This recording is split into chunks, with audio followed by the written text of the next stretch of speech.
Good afternoon, everyone. I am Scruffy Matt. This is Scruffy's Retro Corner. Once again, diving into the games that are old, but not, what's the phrase? Old, not obsolete. Yeah, that's it. Ace Attorney Trilogy. Been a while since I came back to this one. I got partway into the second game, completed... Yeah, that's it, chat. Old but not obsolete. I got the first two cases done of the second game, Justice for All, and then I came down with post-nasal drip and was struggling to go, a single spoken sentence without coughing.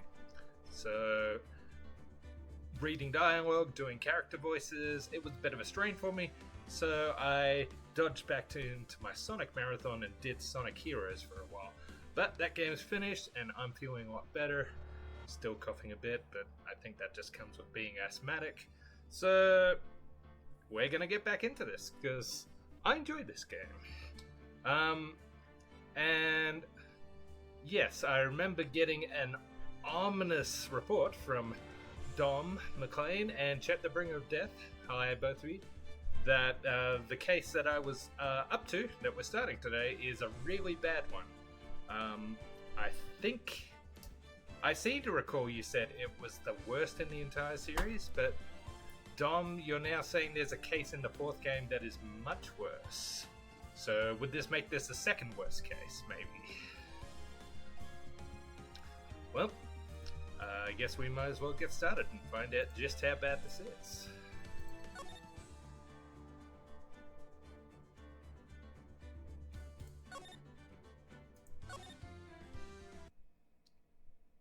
And there is a cat on my desk.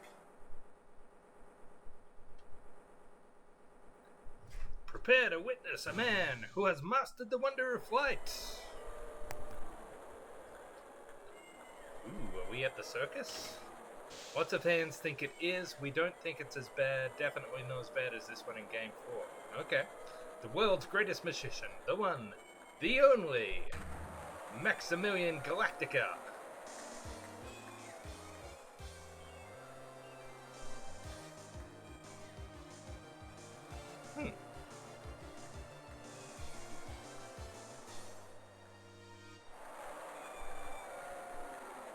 That's interesting. Hot take, Terminator got a bum rap. Just what happens when you have different actors play iconic roles. Everyone always compares and they don't pay attention to the good parts of the movie. Yeah, I mean, I liked Genesis good enough. I don't think it's as good as some of the others. And I really think they shot themselves in the foot, spoiling the big twist in the middle of the movie, but they were that determined to get bums into theater seats, I guess. I think they would have been better off just not revealing that personally, but yeah, that's me. Genesis was alright, and I like the most recent one as well. The Terminator movie I dislike the most is probably the fourth one.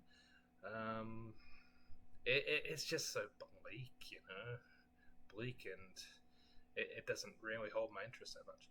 None of the later sequels matched T2, but the only one you hated was Dark Fate. Okay, I like Dark Fate. I thought it had a lot going for it. The Robbie Reyes actor who played the villain Terminator, he was great. Robbie Reyes from Agents of S.H.I.E.L.D. It was nice to see Linda Hamilton back. Yeah, but we all have different tastes, don't we? What some people like, some people despise. Anyway, let's have a look at this. December 26th, 8:12 p.m. Very big circus entrance. Wow, that was like being in a dream. I haven't even caught my breath yet. That was amazing, wasn't it, Pearly? It was great. There was a dancing bear, and a tiger that jumped through a ring of fire, an elephant that rode a giant ball. Not to mention that guy who flew through the air. Yeah, Max Galactica. He was absolutely fabulous. Huh? What? Max? Max Galactica, the world's greatest magician. A magician?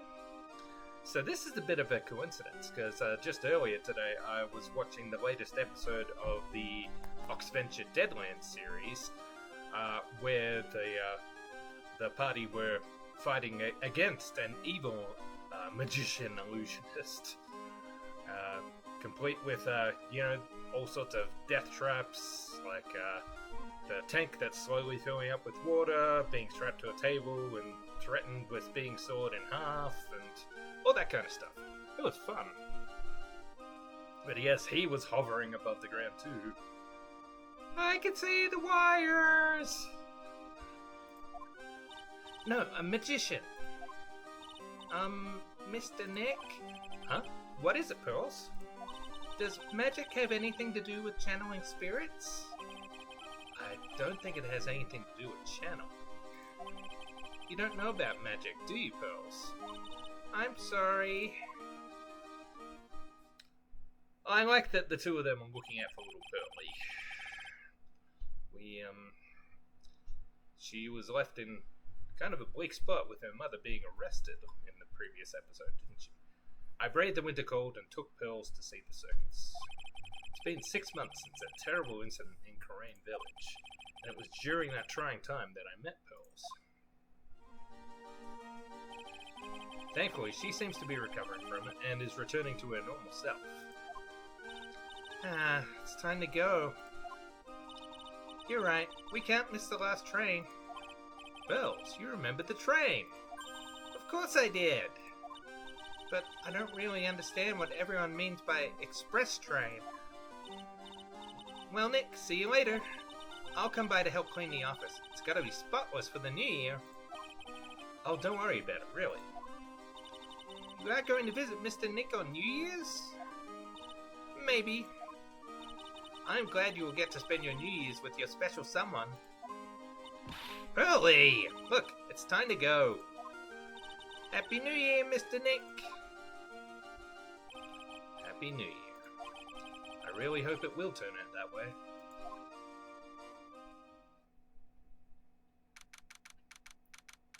My cat is pacing. I wonder if she's hungry. There's plenty of kibble in the bowl downstairs, but she probably wants wet food. She got a bit spoiled when she got dental extractions last month. We had to feed her exclusively on wet food until her stitches came out.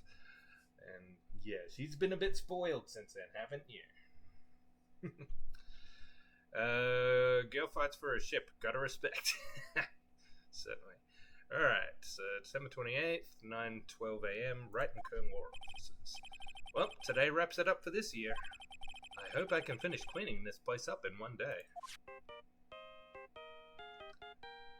I love that his ringtone is his own theme song. Hello, this is the Wright and Kern Law office. Nick, it's terrible! Ah, Maya, perfect time. Things are terrible here too. Huh? The office is a terrible mess and I have to clean it up. What are you talking about? My dirty office. What are you talking about? Listen, Nick, you have to turn on the TV. Let me guess. The magician has been murdered. TV? Now, let's check in at the scene. Huh? What happened? Thank you. We're here at the Very Big Circus. The Very Big Circus has become the center of a sensational murder. The scene has created quite a stir among the throngs of excited onlookers. The Very Big Circus? That's the circus we went to, right? They're saying that there was a murder.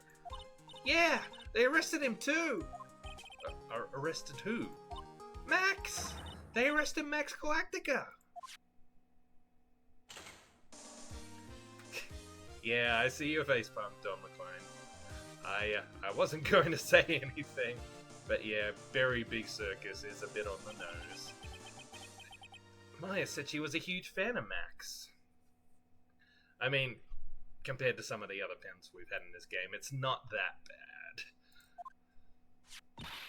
Alright, Nick, I'll see you in 2 hours at the detention center. Huh? What? See you there. You've still got plenty of time to clean up your office later. What?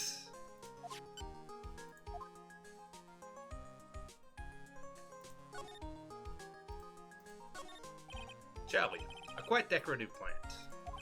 I wouldn't mind yourself cleaning this place up. That's not how plants work, you stupid man. There's a giant building just outside the window. It's the Gatewater Hotel, a high-class luxury hotel. Until recently, it had been an old business-class hotel. A poster of the newest member of the Steel Samurai universe. Maya went out and bought it right away. She's a sucker for all things Steel Samurai. I hear they're even giving the new guy his own movie. I just know Maya is going to drag me out to see it with her. Difficult-looking legal books stand in a formidable row. They mock me. I wouldn't mind dumping some of these off at the used bookstore. But that might not be such a good idea. Who knows, they may come in useful one day. My desk. Since I don't have time to sit, it's unusually clean. If Heather played these, it would be a must-see event. She would have great takes on some of the voices. No offense, Matt, you good. And the puns would destroy her. Oh, yeah. Yeah, we wouldn't even need the Heather facepalm gift. She would be doing it for us. And, yeah, I cannot compete with the magic that is the Heather Toad voice, after all.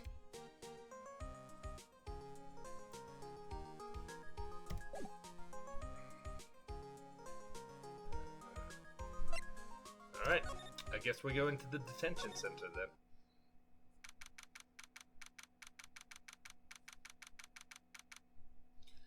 11:19 a.m. Detention center visitors room.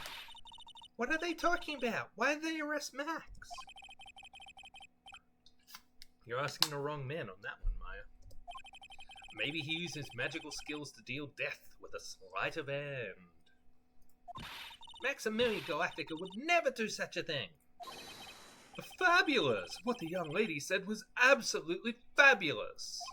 What a clever girl. Such a fabulous understanding of events. What's with those fabulous toy? Oh my. Welcome to the visitors room. It's Max! Nick, look, it's the real Maximilian Galactica! Alright, sweetie, pick a card. Any card. He called me sweetie. Nick. Ahaha, time's running out, sweetie. Pick a card. Any card. This one. Uh-huh. I thought you would pick that one, sweetie. The Ace of Hearts. Ah, he got it. He got it. Nick, look, he got it.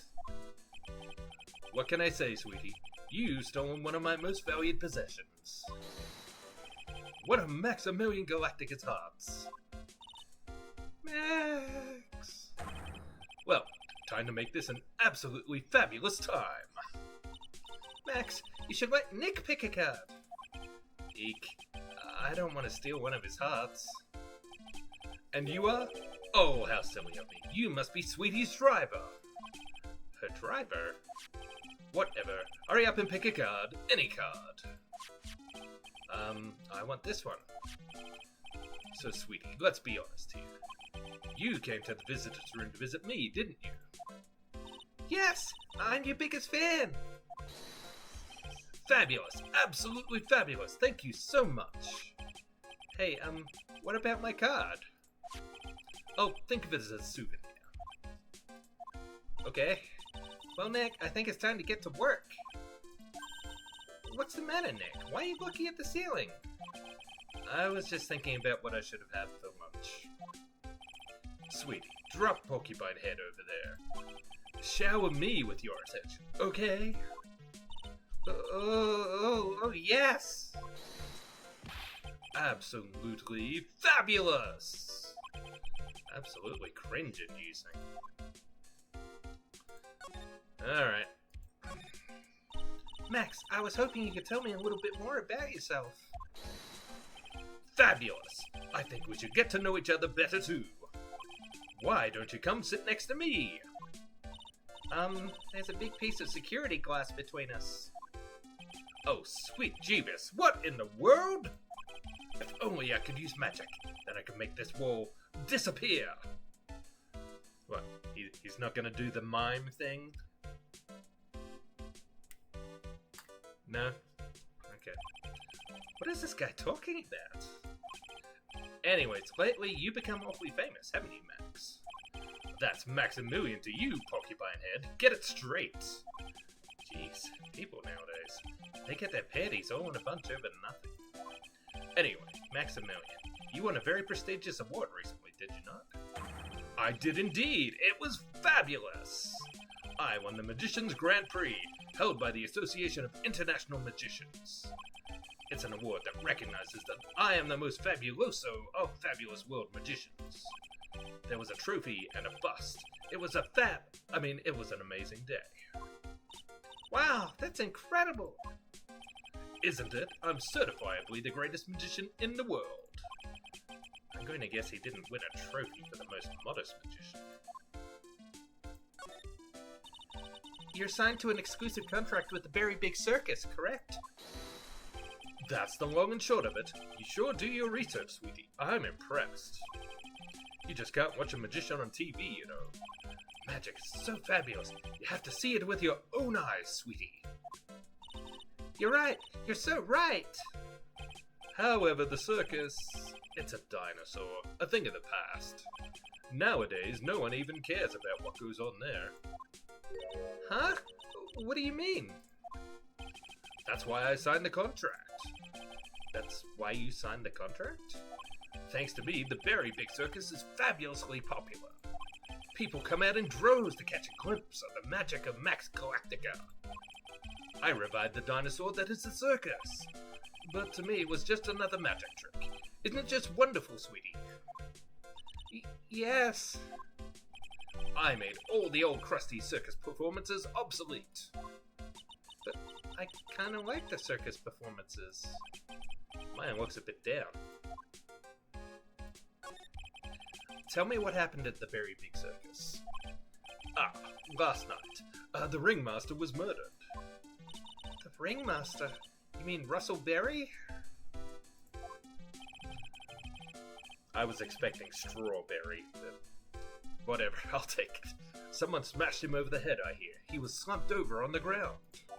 Even though it was the middle of the night, the police presence was fabulous. The police questioned me at length. Questioned you about what?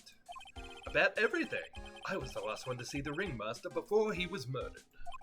I saw him last evening, in his room. So then, why were you arrested? Arrested? Don't make an anthill into a mountain, sweetie. They just wanted to consult with me on matters. That's all. Nick, I don't think Max understands how serious this is. She's right. I think I should chuck him back to reality. Before the murder, you met with the ringmaster? Uh-huh. What did you talk about? Things that aren't for your ears. Maya, would you please ask him? What did you talk about with the ringmaster, Max? It was nothing. Small talk, really. We were just having a chat about my salary. Salary? I am the one bringing in the crowds.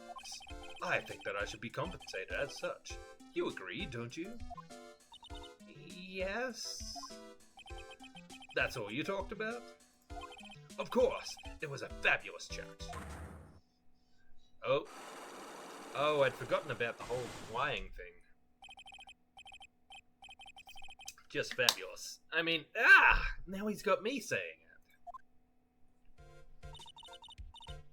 What's the matter, Nick? You look all bent out of shape. Alright, let's see. Maybe we need to show him this to make him realize just how serious this is. What is that badge? Is it used in the disappearing act? I'm not a magician, Max. I'm an attorney. An attorney? Then why are you wasting your time talking to me? He isn't wasting his time. Max, you're... Okay, relax, sweetie. You're just a little over-anxious, I think. Anyways, I've been curious about something for a while now. What's that? Why do you keep looking at me with such a sad look on your face, sweetie? Because you've been arrested for murder. Oh, don't be ignorant. They wouldn't arrest someone like me. Why is that? Obviously because I'm the fabulous Maximilian Galactica. So, I'm the very big star of the very big circus.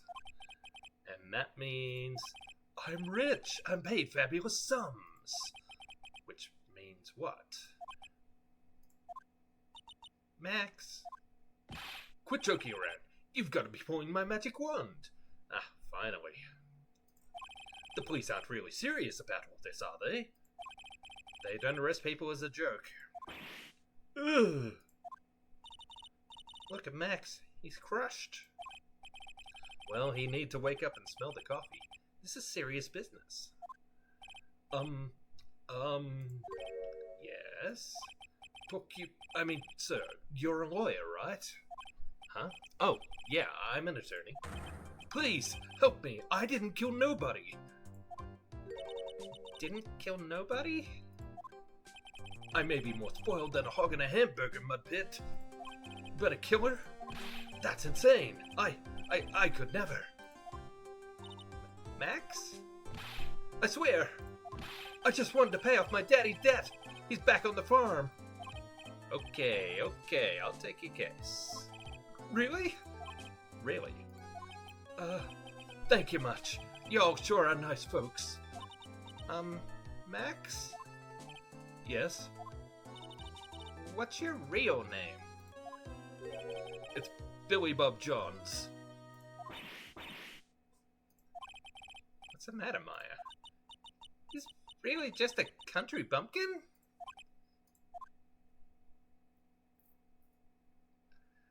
So you did kill somebody. Haha, not usually one for the grammar jerks, but they handed us that one. Oh yeah. Absolutely, Dom. Ahem. I must apologize for not being my absolutely fabulous self just now, sweetie. Huh? Mr. Attorney. Yes. A few minutes ago, you took one of my cards, didn't you? Now that he mentions it, I did take a card. It was the 10 of hearts, right? What? How'd he got it right again? What can I say? You too. You've stolen some of my most valued possessions. 10 of Maximilian Galactica's hearts. Sure do have a lot of hearts, don't you? I'm putting my faith in you, sweetie. He didn't just call me sweetie, did he? Alright, let's make this an absolutely fabulous case. Come on, Nick. Right. Shall we... Obviously, we're going to need more evidence to unlock any of these, but,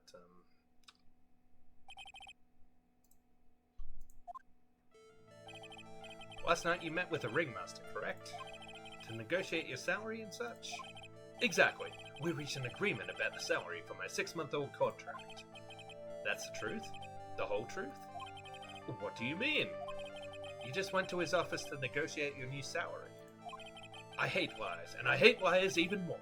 What are you insinuating? Do you have any proof that I did something other than negotiate my fee last night? I do not. I don't think I have enough evidence yet. I should investigate and get some more clues before I try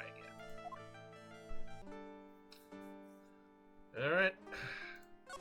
Well, guess we're going back to the circus. Oh yeah, they've certainly done a job advertising him, haven't they? We're here again. Yep, but this time we're here for work. It hadn't been that long since the crime, so the police are still on the scene. Let's find someone who might know something about what happened. Let me guess. Sounds like a plan.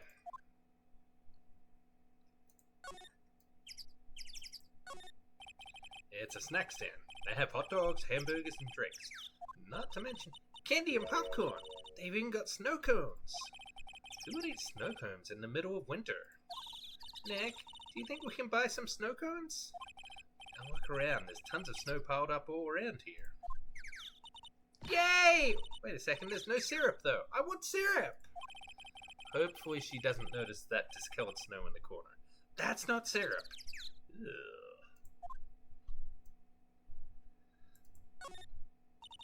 The Berry Big Top is so very enormous.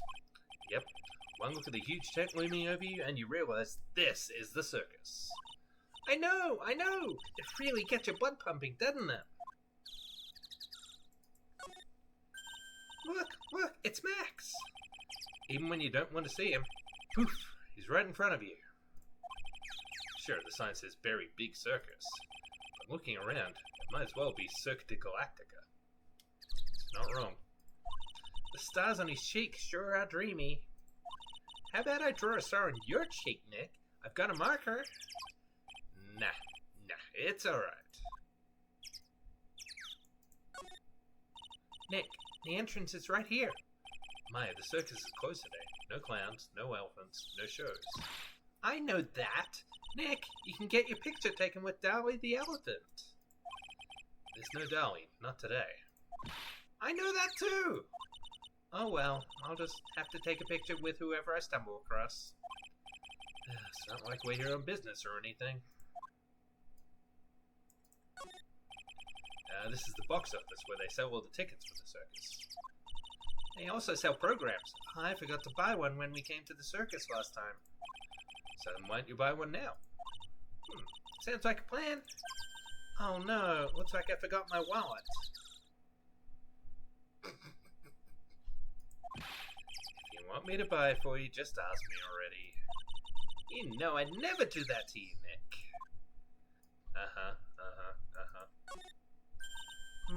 This door must lead to the lodging house. No entry to unauthorized personnel. Do you really need me to say no entry if no... Do you really need to say no entry if no one's actually entering? It's almost like a Zen riddle, isn't it, Nick? I'm not even going to justify that question with a response. I bet all of the stars stay at that lodging house. Zen questions. Like, what is the sound of one hand clapping? It's not very impressive, I know. Those streamers do a nice job introducing the circus performers. Why are they cats all over my desk? Why can't you just settle down? The Xbox isn't even on today.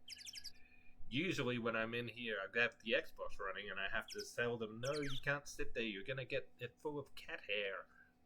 Maximilian Galactica and his comical comrades. You don't really see too many streamers nowadays, do you? You're right. I haven't seen one in ages. I bet they stopped using them due to little kids climbing up to the top. I don't think that was why. Alright, I think we've probably looked at everything here now.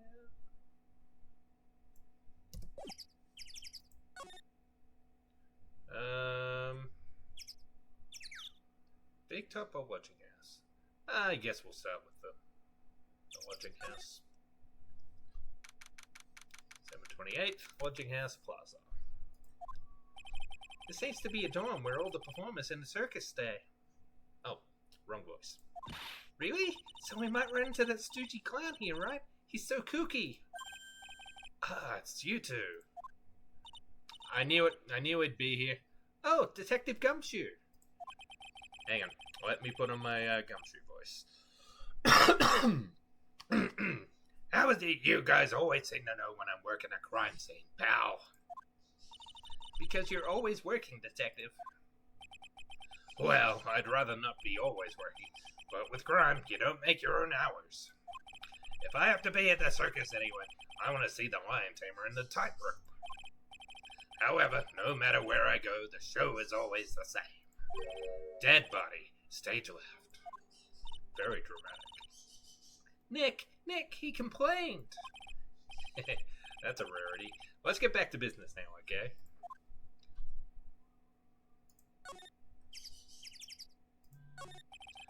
The ringmaster of the circus was murdered, wasn't he?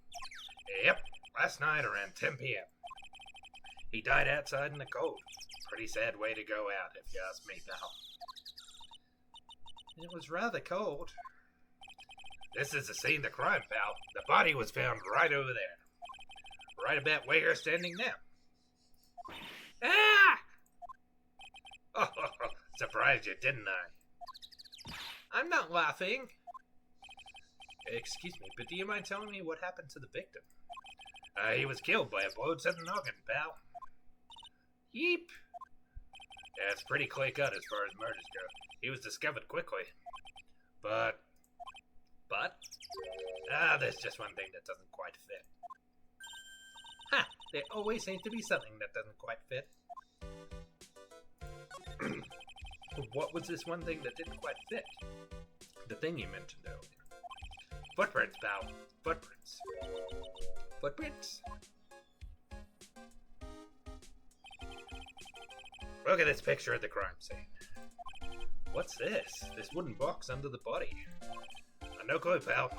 Some forensics experts took it back and are examining it now. And what is so mysterious about the footprints? Whoa, calm down now. Take a good look at the footprints in this picture.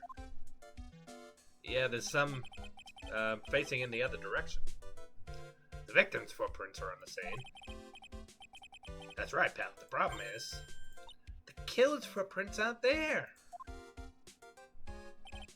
Bingo. Where did the killer come from? And where did the killer run off to? Obviously, there's no way the killer committed this crime while flying. A flying culprit? That's when something just clicked in my head.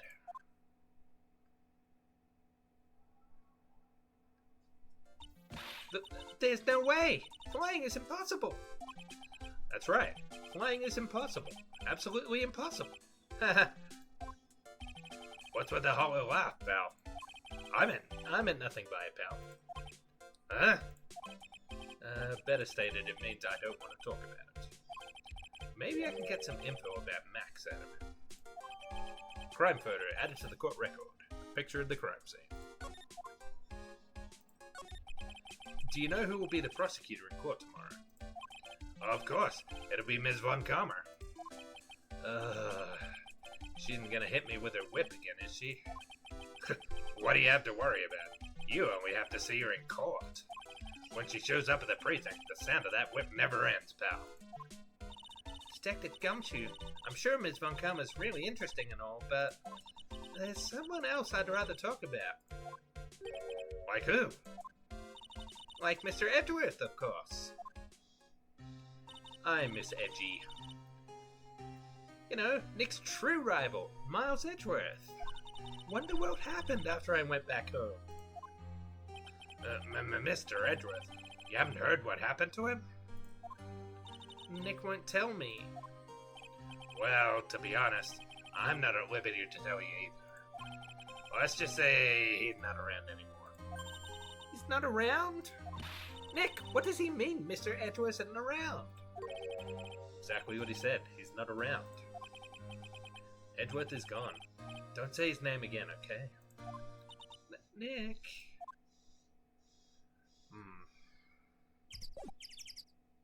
Let's have a closer look at this photo, shall we? Oh, wait. This is the crime scene. Alright, let's have a look at this then. This is the only place that the snow has been trounced upon. The murderer was sloppy, leaving all these prints all over. No. We're the ones who left the prints. Really, Gumshoe? An investigation can be a messy thing sometimes. What? Oh, footprints, not fingerprints. I also slipped and fell in that spot over there. The other detectives all got a good laugh when the prosecutor whipped me. Thank God there was all this snow around to bring down the swelling. It's great to know that the police aren't worried about preserving the evidence. This here, I finally won an air conditioner. What? You didn't have an air conditioner? Did you ride your Triceratops to work too? And what do you mean you won? And what do you mean you won an air conditioner? You didn't buy it?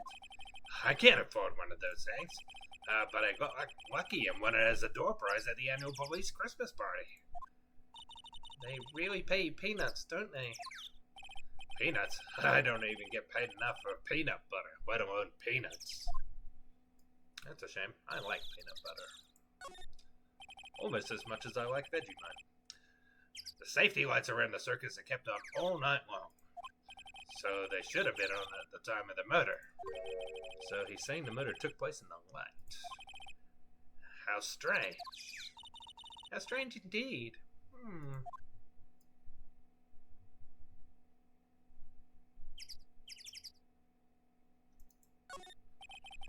There's some evidence under the top over there. Hey, watch it, pal. The killer's behind that top. Ah! Oh, gotcha. I was just kidding.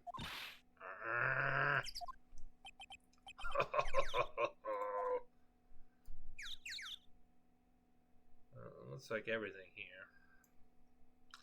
Oh, wrong button. Let's have a closer look at this.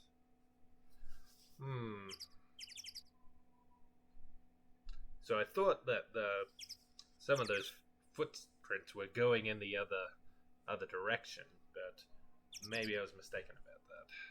Kind of hard to tell. I wonder if the killer just trod in the other person's footsteps to cover their tracks. You put peanut butter on toast for breakfast? Yeah, me too. I usually have cereal, but when I do toast, yeah, peanut butter or Vegemite. Usually one of each. Alright, I guess we need to go have a look at the big top then.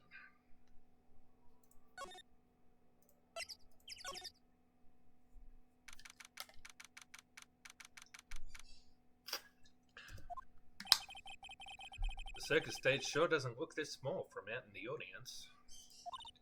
Wow, this is where they all perform, isn't it? Nick, do some somersaults. I'm not doing any somersaults. Why not? You look like you'd be great at it. Why do I look like I'd be great at somersaults? Huh? Nick? It wasn't me.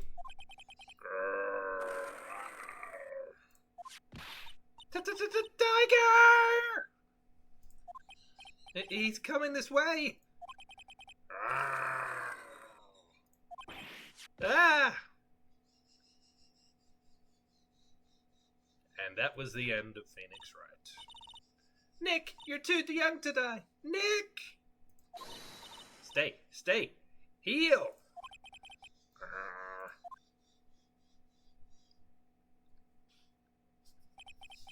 I'm still here.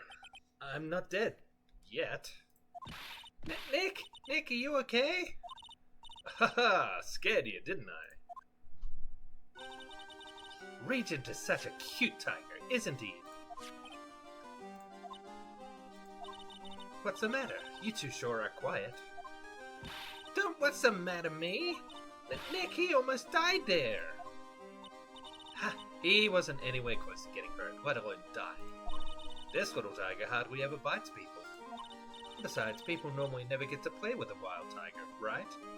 Well, wild tiger is a bit of an exaggeration. So if you think about it, you're actually really lucky. Huh? You agreed, don't you? I guess? What do you mean, you guess? Why are you agreeing with her? Woohoo! Your costume. Eh? It's cute. I want to try it on. Costume? You mean my clothes? You don't mind letting me try it on, right? I guess not? Really? You're the best! Wow. Tables turned quickly on that. So much for the tiger thing. Oh, I forgot to introduce myself. I'm Regina Berry, the renowned animal tamer, very big circus. My name's Maya Fey. I'm a spirit medium. Phoenix Wright, attorney at law. When you put us up next to an animal tamer, I bet we really look odd. Nice to meet you. Likewise.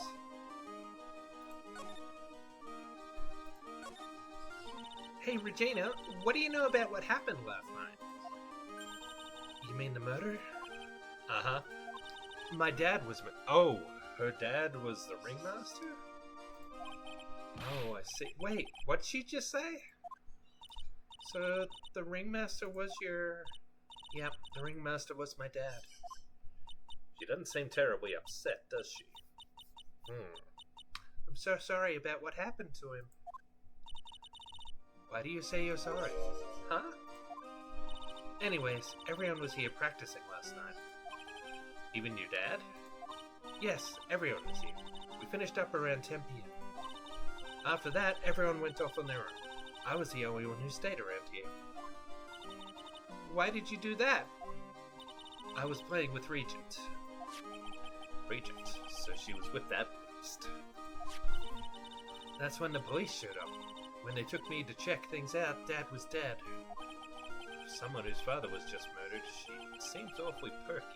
I wish you would tell us more about her, Dad. That's incredible that you're an animal tamer. If you say so. It has to be really scary. Scary? Why? Huh? Regent isn't scary. He's cute. Ever since Leon died, Regent has been... Leon? Leon, I guess. Regent has been my best friend. Leon? Yes, Leon the Lion. Leon the Lion. Regent and Regina. Interesting name choices. Leon, he died? Yes, actually he was killed. My dad killed him. There we go. There's motive. What? Why did you do that? I'm not sure why he did it. It's tough not to get charmed when she looks at you with those innocent eyes.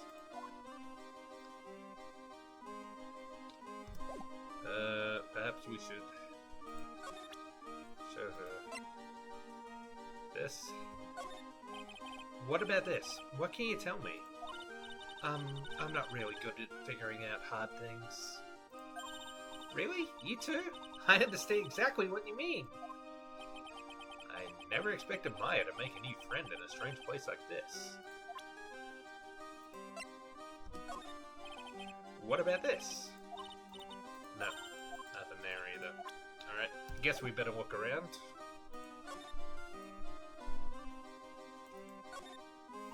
Look, that's where Max comes out during the show. I've got to admit, that was a pretty cool effect. We're planning for me to start coming out for the lion during the show. That's great, Regina. Yeah, I will ride on Regent's back and jump out of the lion's mouth. I want to try it too! I'll ride on Nick's back and jump out of the lion's mouth. Sometimes I wonder about this girl.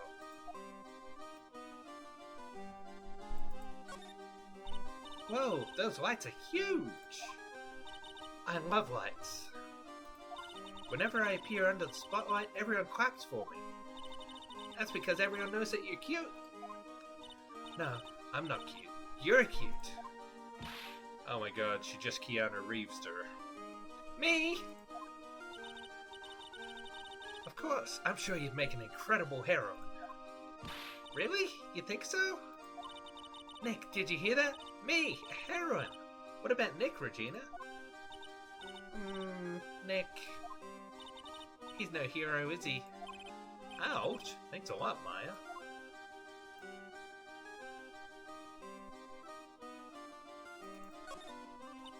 Ah, ladder. It's just a step ladder. Are we doing this again? What's the difference? They do the same thing, right? I think you should stick with the basic facts of the matter. Oh, okay. It's not even worth arguing with her on this one. Hey, it's a rope! Probably for tightrope walking. Apparently it's a bit of a meme. Yeah, I think there was even an achievement in the first game for having 5 ladder-related conversations. Probably for tightrope walking. That's a bit strange. There weren't any tightrope walkers in the show when we saw it. That is odd, now you mention it. The seats are kind of far away, don't you think? They are, but it also means that lots of people can fit in the big top. He's right. We can fit 500 people into a show. 500? That's amazing! Flying around above that many people is a real rush. At least that's what Max said.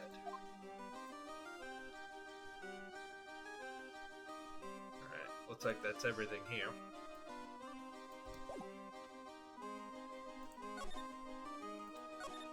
Alright, now, as I recall, Phoenix did give me a hint that I should talk to Max Galactica again.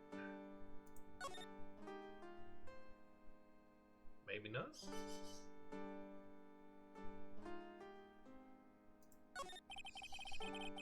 When you make absolutely fabulous magic, it costs enormous sums of money, sums that will boggle your mind.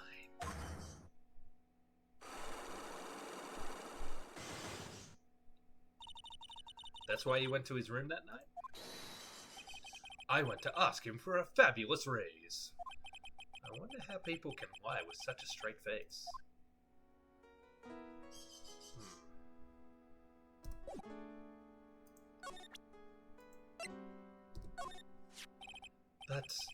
That's the ringmaster.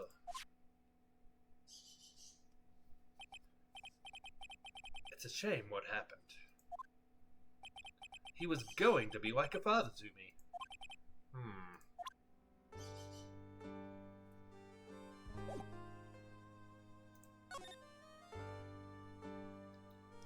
Okay, well, I don't think that really helped much. Maybe I'm crazy. Is there somewhere else we can go? Been to the big top.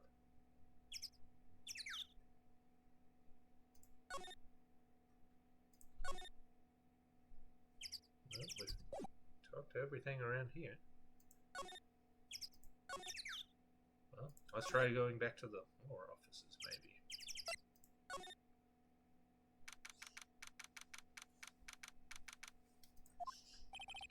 Alright, we got lots of things we have to look into. No time for slacking. Let's get going. Okay. What's the matter? You seem down. Maximo Galactica. Who would have guessed he was a country bumpkin? So now what do we do? Huh? There's still lots of things we can do. Go to the scene of the crime, talk to witnesses, gather evidence. Yeah, I guess you're right. We still don't even know what happened in the first place. We don't have enough information to make a case yet. I could have sworn I've heard that before. Well, we never have enough information. Just a minute, you don't have a clue what happened. Okay, well, clearly I missed something, or someone.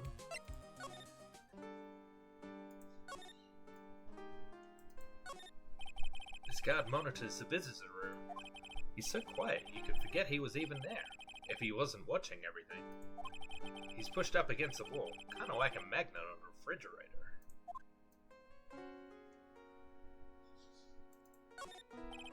Smile, you're on candid camera. Max keeps sneaking glances up at the security camera on the wall. I wonder if he's still trying to be a star. I don't think there's anything here.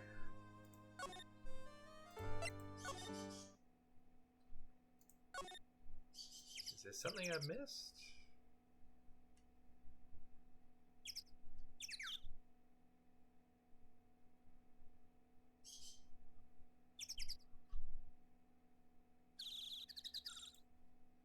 Feels like I missed something.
Okay.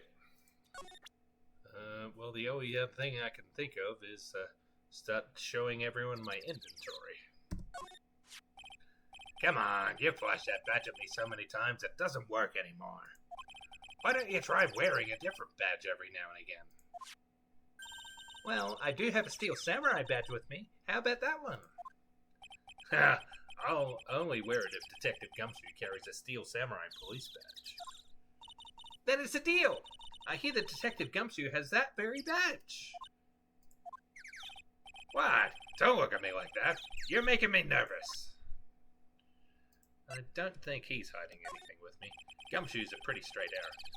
You know I can't tell you two anything about the evidence we have gathered. Stingy! Stingy? When you put it so bluntly, it kind of hurts my feelings, pal.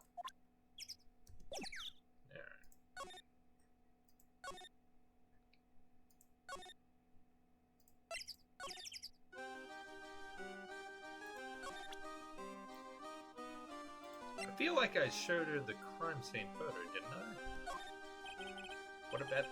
Yeah, no response. Alright. How about my badge?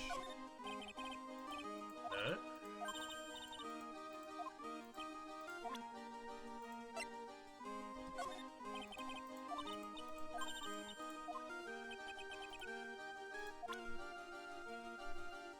Well, I'm lost.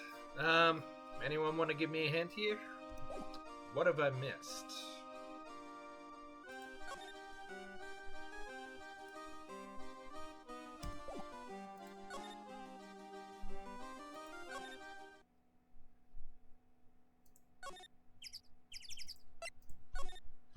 Whoops.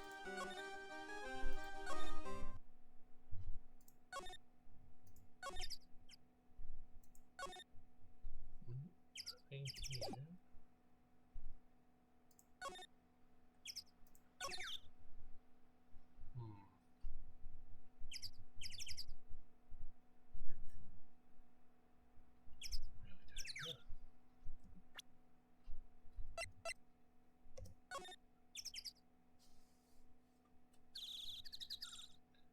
From this angle, it kind of looks like Dr. Eggman, doesn't it?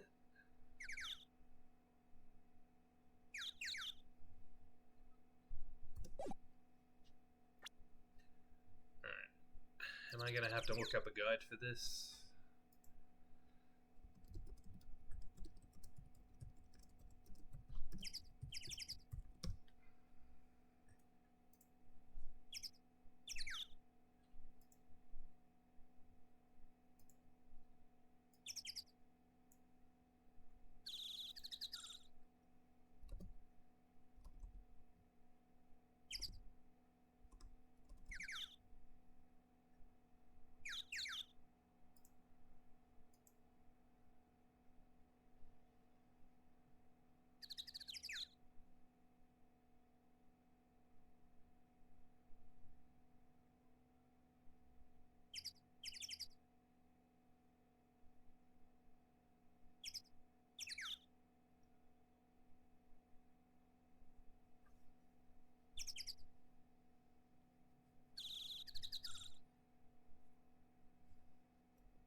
Oh, profiles. Right.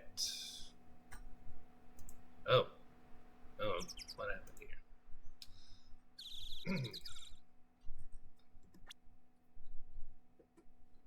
My FA, age 18. My assistant and disciple in the Korean tradition of spirit channeling. Max, age 21. A fabulous magician famed for his aerial illusions. Accused of murder.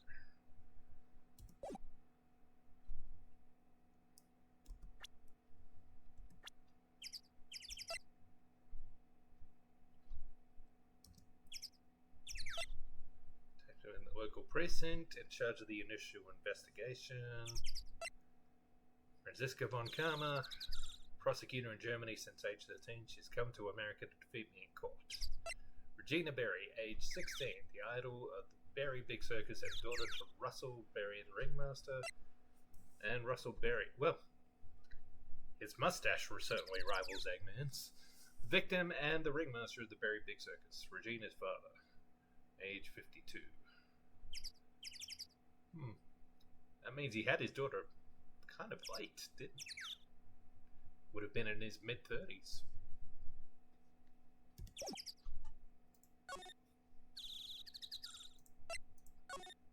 Alright, apparently there's an achievement to get here.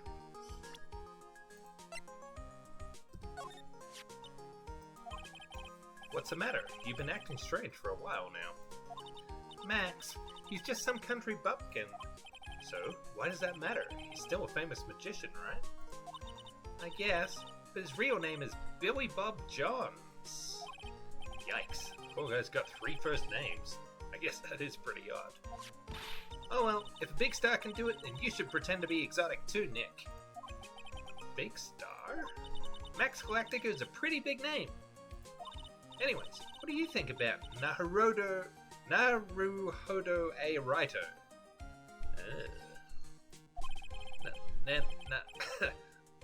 What's the A stand for? The A stands for attorney. I'll think about it. There's the achievement. Naruhodo A. Raito.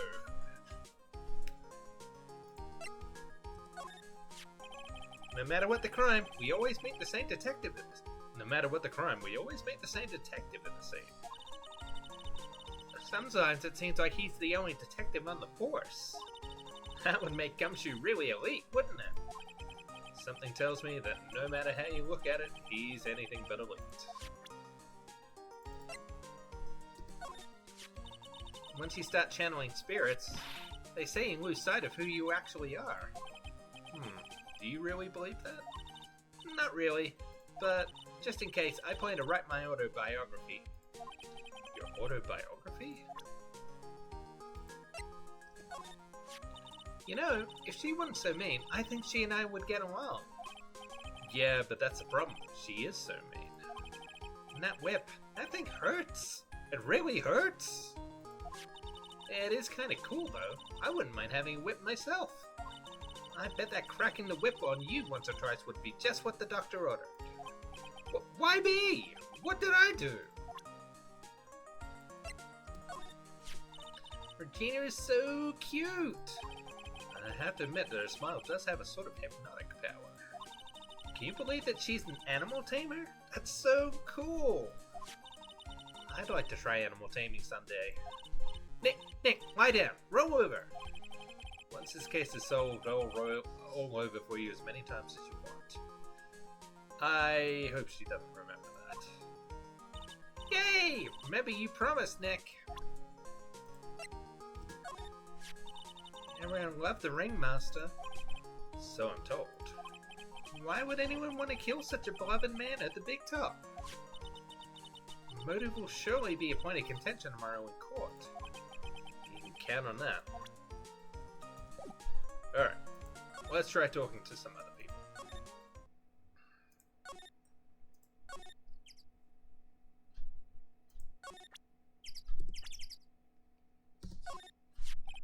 Being a spirit medium is quite an accomplishment. And you're so young, too. That's really something. That dialogue can't be twisted in any way whatsoever. Yeah, let's hope not. Actually, I've been thinking of taking a break from channeling. After what happened in the previous case, where their aunt of all people framing her for murder, yeah, can't say I blame her. Really? I don't want to have another incident like last time. Looks like Max is the most unpopular guy in the circus tent. You know what they say, bad attitude follows you everywhere. He's a bit arrogant, but he didn't seem that bad. But just because someone has a bad attitude doesn't make them a criminal. That's not just his attitude. I've got proof, pal. Huh? He left something at the scene of the crime. One of his magician's trademarks. An incredibly well-made silk hat. Well, it does have very classy decorative elements. Silk hat added to the court record. A made-to-order hat that is a symbol of Mac's fabulousness, found at the crime scene. Max uses a cloak, silk hat, and white roses as his signature symbols. Pretty mundane, aren't they? Who cares if they're mundane? At least they're easy to understand. I must have hit a nerve. That's what he said. Who said? The eyewitness. Eh? Tell us about the eyewitness.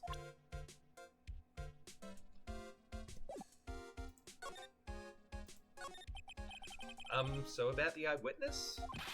Oh, you know I'm not gonna tell you about that. That's the prosecution's trump card. Oh well.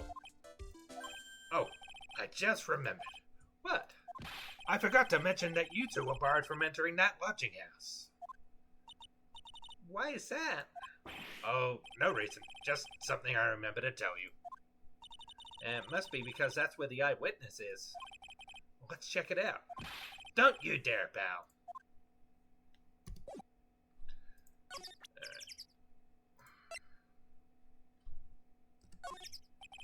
No, I can't tell you two anything about the evidence we have gathered.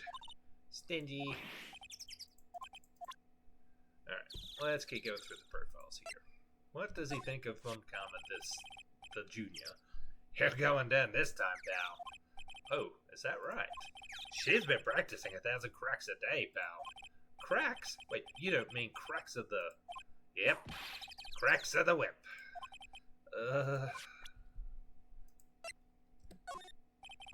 I've gotten affidavits from most of the performers at this circus. They are certainly a strange bunch of characters. You don't say. Well, not stranger than you, I suppose. That was cold. I'm sorry, I was just messing around.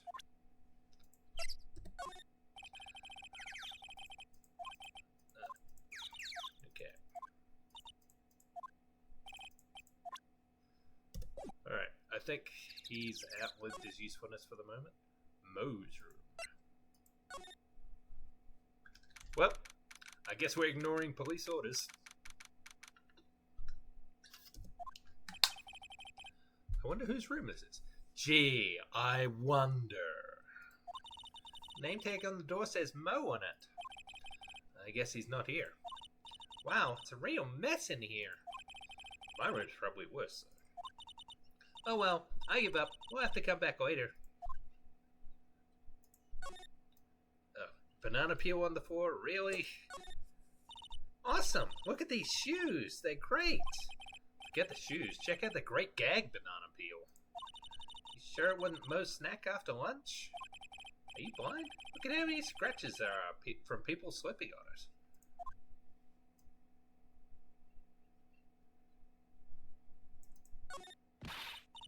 on it. Clown equipment is so funny looking. He's got a balancing ball, a unicycle, he's even got a trampoline. But they're all broken. Maybe he was just a little too excited during practice. Who knows with that guy? Maybe that's part of the gag. You okay there, Maki? She's very interested in something out the window. Mo seems to be a voracious reader. Look at all the hard books he has here. Clowns for Dummies, The Joke's on You, Treat Your Peons Right, and the classic Funny Jokes Are Funny. I wonder if that was written by the Department of Redundancy Department. Wow, Mo is very studious. The joke's on you. Huh?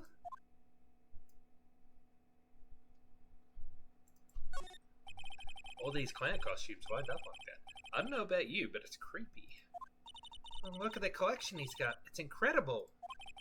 It must be a collection of clown costumes from around the world. Oh, I almost forgot. What is it now? She better not want me to try one of those on. I was thinking of starting a costume collection myself. I'll call it World Spirit Channels. We can display it in our office. In our office? As soon as you start paying the bills, you can say that.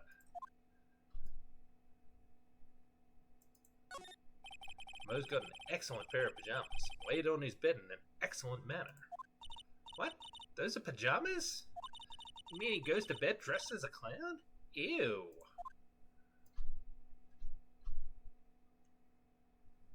The bed with the big smiley face on it kind of scares me. Kind of like that clown bed that Homer Simpson built for her, but... Look at the ceiling. It looks like someone punched a hole in it. You're right. I wonder what happened. I don't even want to imagine what goes on in here. Should that not be evidence? Is that really just a background detail? What the? There's a string of carrots here. How strange. Carrots seem to come in all different shapes. Weird. I can't tell if Mo just likes carrots or if he's using them for some sort of gag.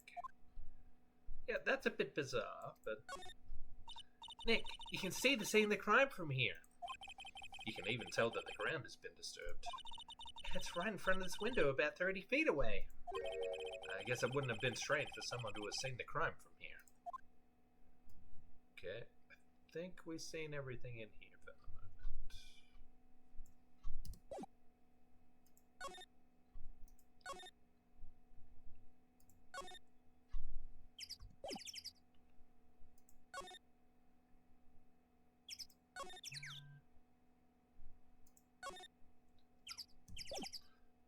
Let's try the big top again. Maybe have Regina look at some of these profiles. Maya, you're a spirit channeler? Yep, I'm still training though. That sounds like fun. I think you should join us at the circus. Huh? As a spirit channeler? Yeah, you'd be a big hit. Really? She says I'd be a big hit? I think she's just being nice. It's Max. Hey, where is Max now anyways? You don't know? Nope. He's been arrested. He was charged with the murder of your father. It's okay. Nick and I will help him. Well, Max isn't the guy, is he? I mean, the criminal? Of course he's not. I'm worried about so many things right now. Like what?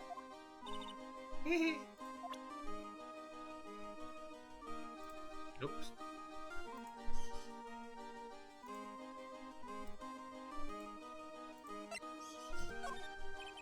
What do you think about this person? Sorry. Sorry? I've already given my heart to another man. So I'm not interested in enrolling in your dating service. Huh? I just wanted to know if you knew this person. Okay.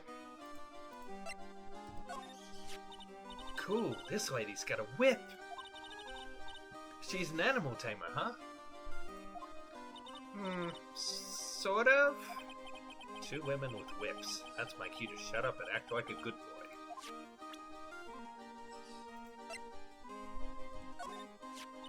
Alright, I look so cute in this picture. Don't you think I look cute? Don't ya? Don't ya?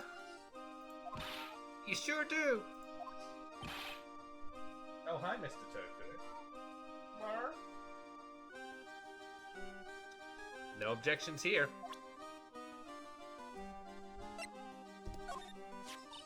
After practice was over, Dad went right back to his room. Basically, this same comment. Yeah. Oh, Tofu, what's the matter?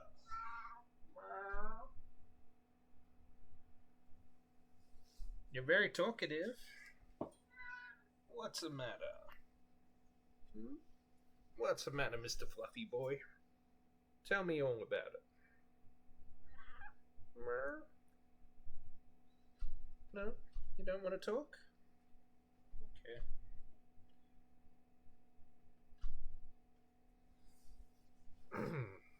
He's being very vocal, but I'm not sure he even knows what he wants. His room?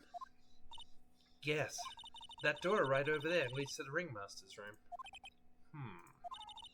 I don't know why, but he went off to his room in a hurry. I wonder what happened. The ringmaster's room. It's probably a good idea to check it out for myself. Yep, sounds like a lead to me.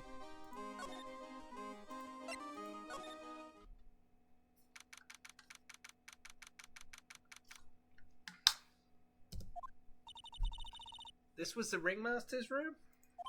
Yes, this room belonged to the victim. Which means this must be where Max met the ringmaster last night. Now that you mention it, that is what he said. I wonder what... that's an interesting poster. Ah, it's a poster of Max! I want it! I want it! Nick, I want it! I want to get out of here.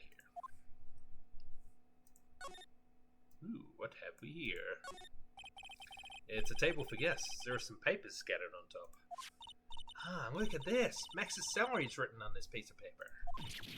Yikes! What is it?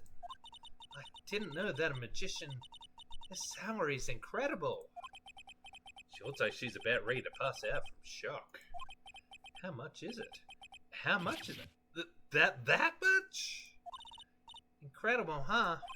You can say that again. This must be the paper they used to negotiate Max's salary. Ringmaster signed and dated it. What's the matter, Nick? Max definitely got a raise, but this document is dated a week ago. Well, that kind of makes it odd that he would come to this room last night to negotiate another salary raise, doesn't it? Ringmaster's papers added to the court record. Documents related to Max's salary negotiations. He got an enormous raise 1 week ago. This was the table he used when visitors came to see him. Ew, there's mud caked on the table. Someone with terrible manners must have put their shoes up on the table. Nick, don't even think about it. I wasn't. How uncouth do you think I am anyway? Nick, look at all the cute trophies. Indeed, just look at all the awards this circus has won. Like, All-County Quiz Champions, Ringmasters Association Mini Golf Master, Beer Belly Balloon Bounce Champ, Pet Grooming Grand Prix. Wow, Ringmaster was multi-talented in ways I could never have imagined. There's a lot of posters here, don't you think? There are indeed. So many posters that they aren't likely to miss one, are they? Maya, we're supposed to be the honest ones around here. But you didn't even notice that I took one. Ah, she already swiped one. You're incorrigible, you know that? Max G promo poster added to the court record, emblazoned with Max's 3 fabulous symbols. I want to have a closer look at that.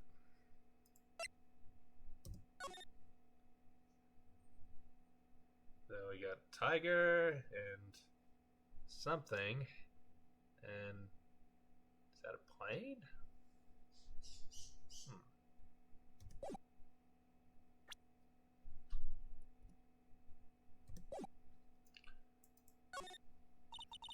This is strange. Everything else looks nice, but this desk looks old and cheap. There's a really big photo on the desk. And it's a picture of Regina and her father, the ringmaster. He really loved her, didn't he? Regina was lucky to have such a wonderful father. Look at all the stars on this poster. This must have been the poster they used to promote their public appearances. Posters are the way to go, aren't they? What do you mean? We should make posters to promote our law firm. Spine-tingling legal action, mind-numbing legalese. You will say wow. Or perhaps, hold it. Don't miss out on a stunning life or death courtroom thrill ride. Whew, that's a tongue twister. With those taglines, our law firm would sink faster than the Titanic. Yeah, I feel like that's an invitation to become a laughing stock. You may not know this, but they call this the tailcoat. And they called this the face of someone who already knew that. What? A scrap of white paper is sticking out of the coat pocket. Huh? Where? Calm down, Maya. Can't just go rummaging through people's coats. You always make me feel like I'm doing something wrong. Well, I kinda want to go through it. This is where the ringmaster applied his makeup. It's quite a collection of the most understated colors. Shocking pink, for example. This one says it's 100% all-natural organic mascara. And this one says sensitive enough for a baby, strong enough for a mime. Ringmaster must have been really concerned about skincare. Very metrosexual.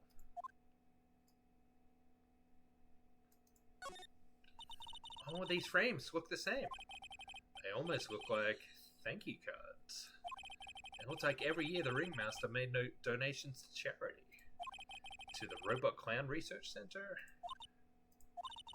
You're kidding, right? What?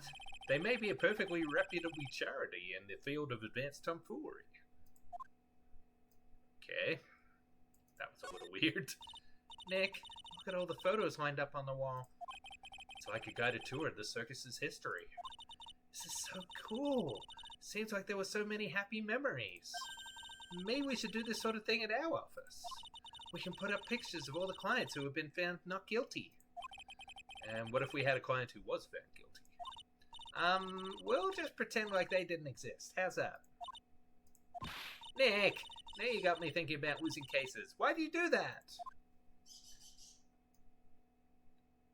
Alright, is that everything in here? Looks like it.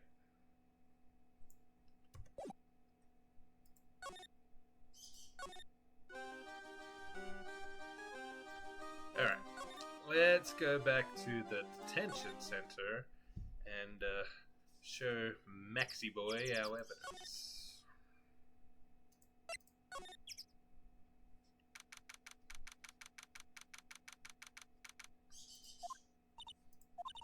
Max isn't here.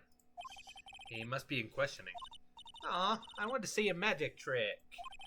He should be back in a little bit. I guess so. Oh. Alright.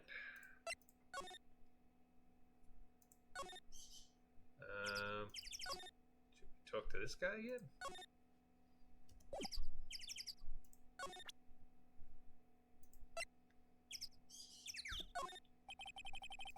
Nope.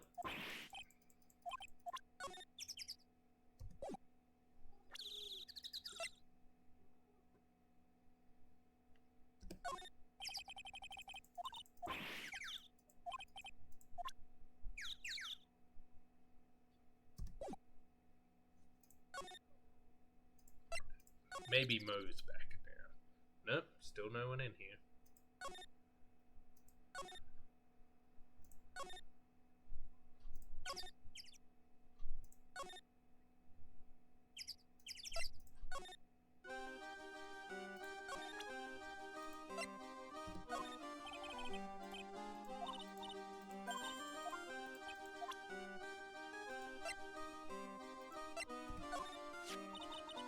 That silk hat is Max's. That's right. It's beautiful, isn't it? I thought up the idea for wearing the hat. Huh? Really? Yep, he took my sketch to the hat shop, and they made a custom hat for him based off the sketch. There's only one of these silk hats in the entire world. Isn't that cool? Interesting.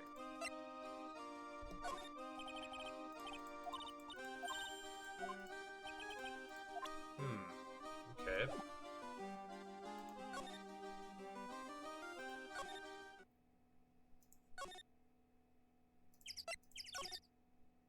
Still not here.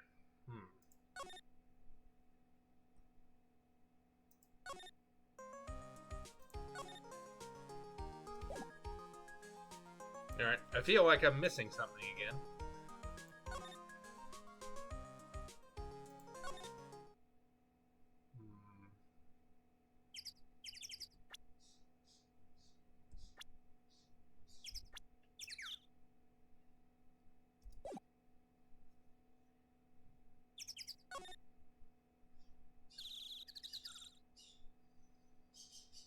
Did I finish talking to Gumshoe about all the people involved in the case?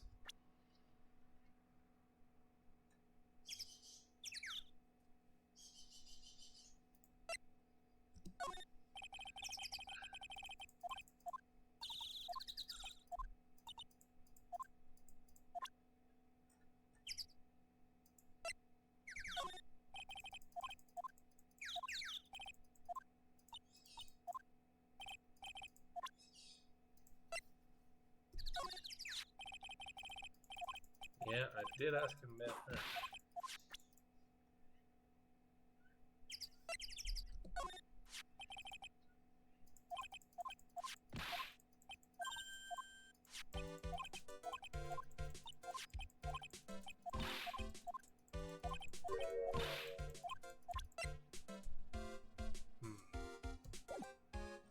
Alright, what have I missed?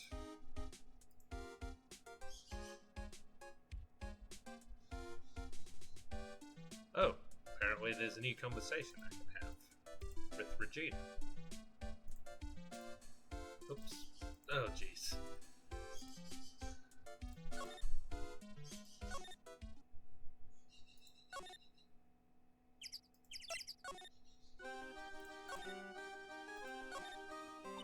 Regina, what's the matter? What's on your mind? Well, gee, her father was just murdered. I'll tell you, Maya, but just you. Well... What? Really? And then... Oh my, that's incredible, Regina. Come on, Nick, there's no reason to pout. Don't worry about me. Regina told me that someone professed their love to her. Professed their love? That's a bit concerning. She's only 16. Not only that, it was Maximilian Galactica. Oh dear. I wonder how many people have stolen one of his hearts anyways. And then, on the exact same day, another person professed their love for her as well. What? Who was it? Someone named Trilo. Trilo?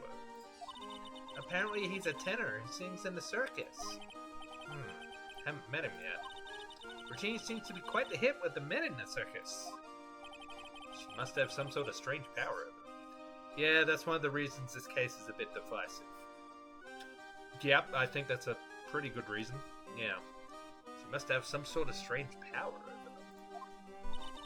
You're not kidding. 2 people in one day. Even I want to profess my love for her. Me too. She's so cute.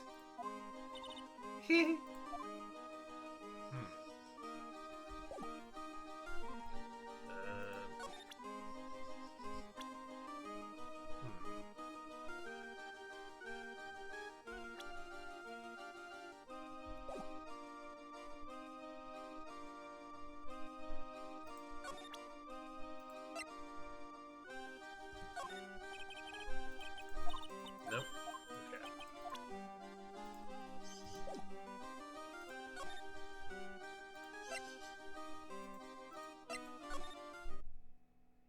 Ah, here we go. Something new.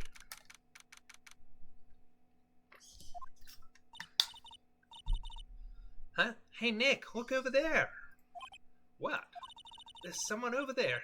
Excuse me? Uh-oh. Oh my, that is a very big bow tie. Hello. Wow, he sure is a quiet one. Excuse me. Huh? Me? Yes, you work at the circus, don't you? No, I'm just your average everyday Joe. An average Joe who just happens to hang out at the circus? I don't think so. Yes, I am. I got nothing to do with what's going on here. He's lying, like any regular person would hang around the circus dressed like that. I'm an attorney. My name is Phoenix Wright. I'm a spirit medium. My name is Maya. Well, I just happened to be passing by. I don't suppose you happen to be some kind of carny? Not a carny. I'm a performer, actually. Actually, I'm a ventriloquist. Ventriloquist? I'm Benjamin Woodman. Your last name is Woodman? Yes, that's right. But everyone calls me Ben. Ah, yes. That's your alias, right? I believe they call it a stage name.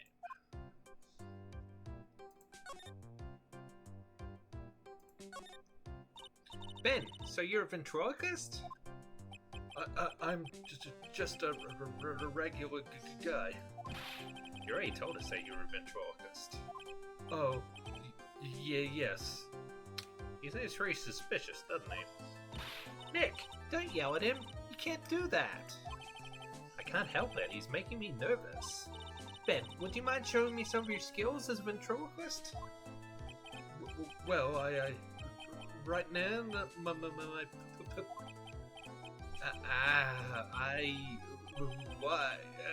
he's contagious. Excuse me, Ben. Yes, you mean me? About the murder. I'd like to talk to you about the details, if I may. Really, I'm just a regular normal guy. I don't know.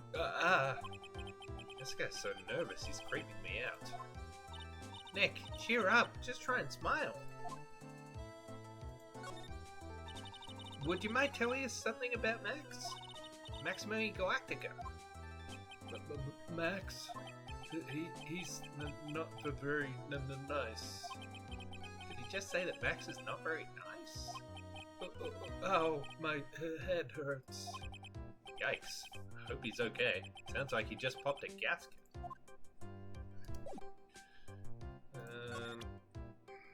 Let's show him some of this stuff, shall we? Would you mind taking a look at this? I guess we won't need you to look at this after all.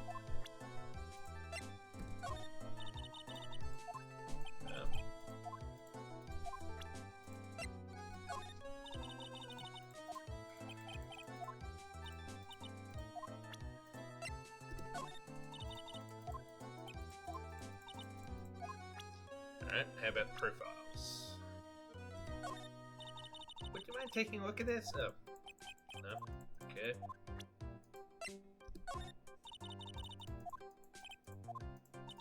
Feels like we're not getting very far.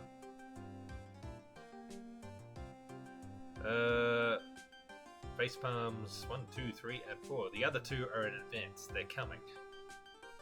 Yeah, Benjamin Woodman is a bit on the nose for a ventriloquist.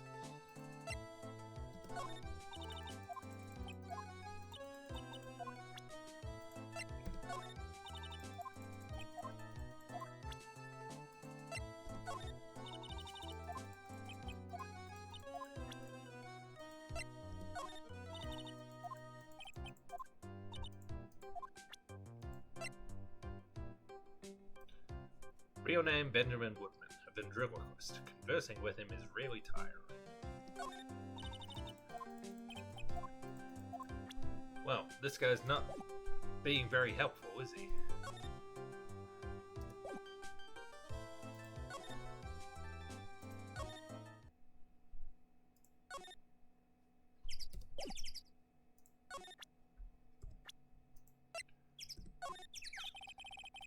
Nope. Here.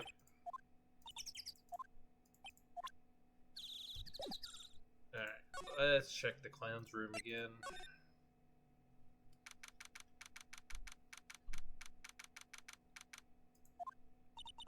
Hello? Kablamo! Congratulations! You're the big winner! The 1 millionth visitor to the room of one Mr. Mo Curls! Mo Curls. Okay. AKA me!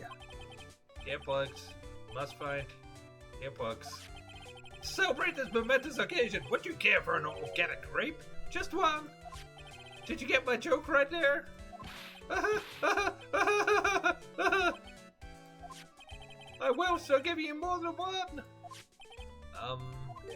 No. If it was funny, it is your duty as a human being to laugh.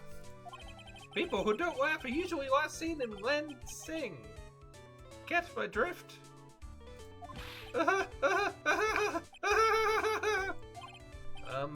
Maya? This is like some Faustian nightmare. Come on, it was funny. Clowns are always funny in my book. In my book, they're just funny looking. You sure do have great toasted clothes, girlie. Look at that garb. You look just like Greta Garb. Oh! I'm going home. No, Nick, you can't. You know, I can excuse a bad joke or two, but this dude just keeps laughing at his own jokes. That's what I object to. Okay, I get it, but you have to admit he's kind of funny. I don't think so. Welcome to this case's second hated element. Yep, I can see why this wouldn't be popular. No, I do not have to admit that because he isn't.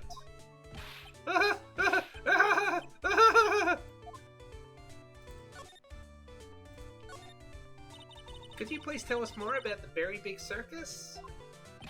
It's a very big story. You sure got that kind? You sure you got that kind of time? And the hits just keep on coming. The circus has been in business for 20 years. We all performed under the guidance of the ringmaster, Russell Berry.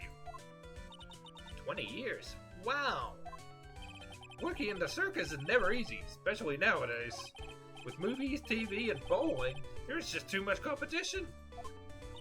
But I love the circus. I love it too. That is why I've been here for 20 years. We work hard to keep the show running. No one sends in the clowns on us. Oh, look. As if things weren't bad enough, we also have a spam bot in the chat. Well, you know what we do to spam bots around here, don't you? Block. And report.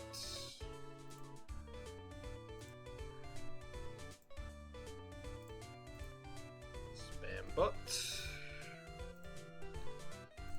And banned. Seems every stream there's one. Just one. Nick, he just made a joke. Laugh! Ha ha ha ha ha ha. The ringmaster was a real big shot in the circus world, a real class act.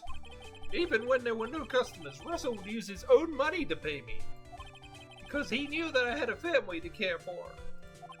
He was happy to take care of his employees. I see. How could anyone do that to such a wonderful man? Mo. Wiggity wiggity wiggity what? Ugh. I'm sorry, Mo. Nick was born without a sense of humor. Oh, don't worry about it. How can you fault someone for being born that way? Let's talk about the murder. Oh, let's see. It must have taken place around 10 p.m. last night. After rehearsals were finished, I was tucking out, so I came back here. After I went to bed, that's when I caught a peek of it. Caught a peek? Of the crime. Just as we suspected. This guy's the eyewitness to the crime. The ringmaster was truly ahead of his time. He would always add new elements to the show. New elements? When you've been a performer for a long time, your act starts getting a bit stale. I realize even my act can get a little bit long in the tooth. Sometimes my jokes can be a bit, old-fashioned. A bit long in the tooth. But that make-believer takes things too far. Make-believer? The magician! The one that thinks he's all high and mighty!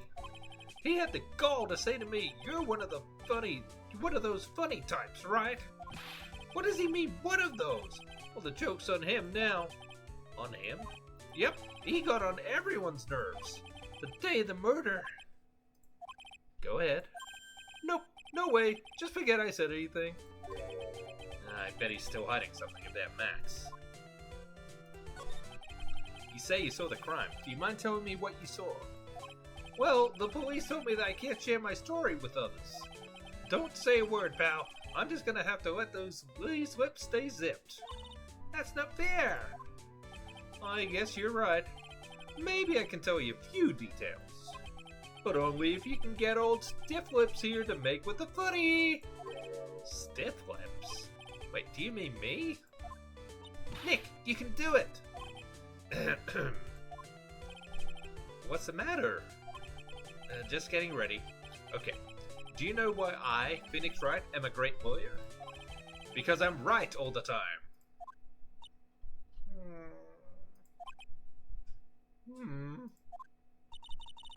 At least his expectations are low. I wouldn't let him quit his day job. Eesh, cut a guy some slack. At least it was funnier than Chuckles over here. Yeah, I agree. It wasn't the greatest joke I've heard, but you did try, so I'll tell you what I saw. I'm sorry he's incapable of being funny, Mo. Alright, here's the juicy stuff. That night, once I had tucked myself into bed, I heard this amazing noise that was incredibly loud. Sounded like a giant thump. Once I heard it, I jumped out of bed. That's what I saw.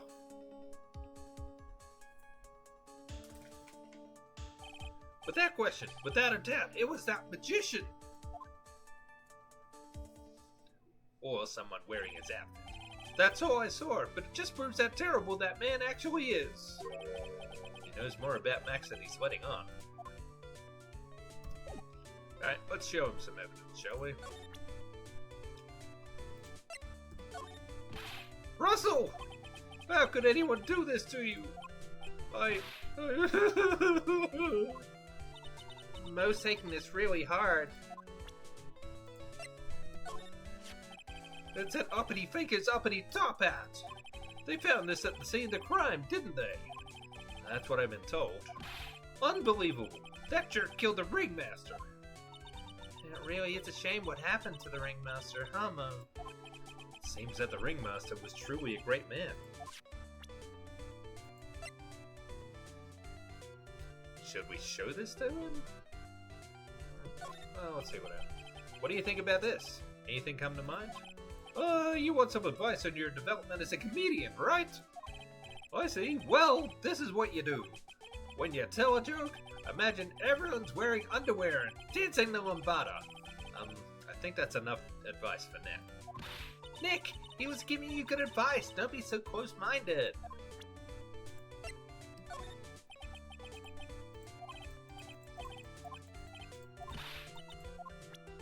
Alright. Whoops, wrong button. Alright. Profiles. This isn't very funny. How am I supposed to know about people who aren't in the circus? Fair. If he thinks he can kill the ringmaster, it's only just that he should die too. Mo! Sorry, I crossed the line, but he truly is a disgusting human being. Why do you hate him so much? Well, let me tell you this one story. The morning before the murder, something terrible happened. Max clunked Ben right over the head as hard as he could. Ben? The ventriloquist with the speech impediment? You should go to the cafeteria and investigate for yourselves. Cafeteria? Let's just say there's gotta be something in there interesting.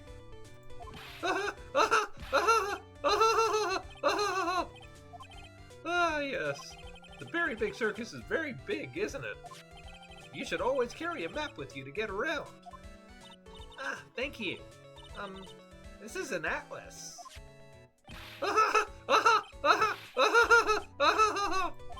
Oh, I kill myself. Really, I'm dying here. Coronary, coronary. Now he's just laughing to hear his own voice. Circus map added to the court record. A map of the very big circus.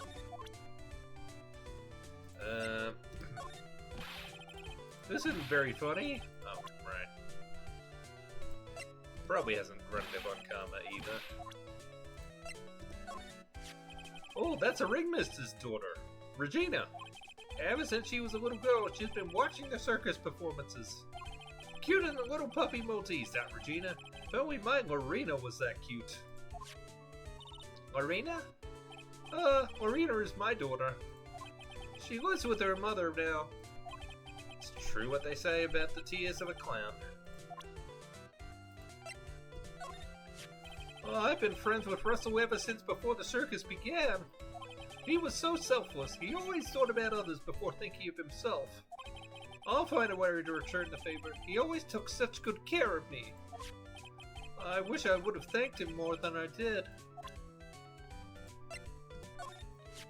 Ah, Ben, how's he doing? He's a ventriloquist, isn't he?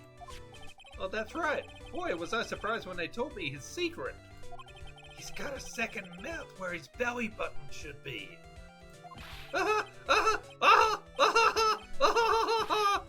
Just kidding. Ben wouldn't tell me a single thing about the murder. Oh, that's a simple problem to solve. He won't talk if he doesn't have his puppet Trillo. Trillo? If Ben doesn't have his ventriloquist puppet, you'll barely get a word out of him. Wait. Wasn't Trillo the other person who professed their love for the ringmaster's daughter? Oh, okay, this is beginning to get complicated. Really? Master and puppet. Oh, his real name is Lawrence Curls. Ringmaster's old friend, a pleasant stooge of a clown. Pleasant is such a strong word. Ah! What's the matter? Oh, whenever I see my own nose, I'm reminded of my Italian heritage. Ah, I see. Must be because you have one of those Roman noses. Roman all over your face! I didn't cross the line there, did I? You went so far past it, you'll need a map to get back. Honestly, I think that's the best joke we heard in this room.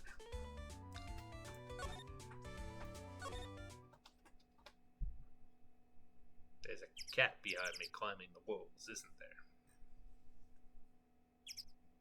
Yeah, she's gone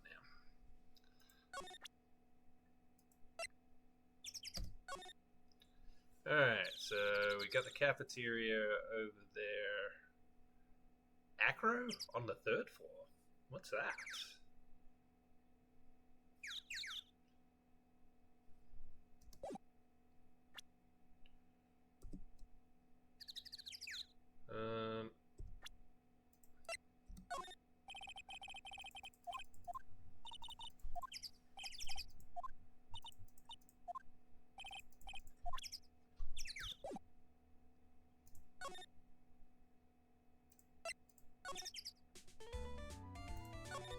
Okay, so we can't get to the acro yet, I guess.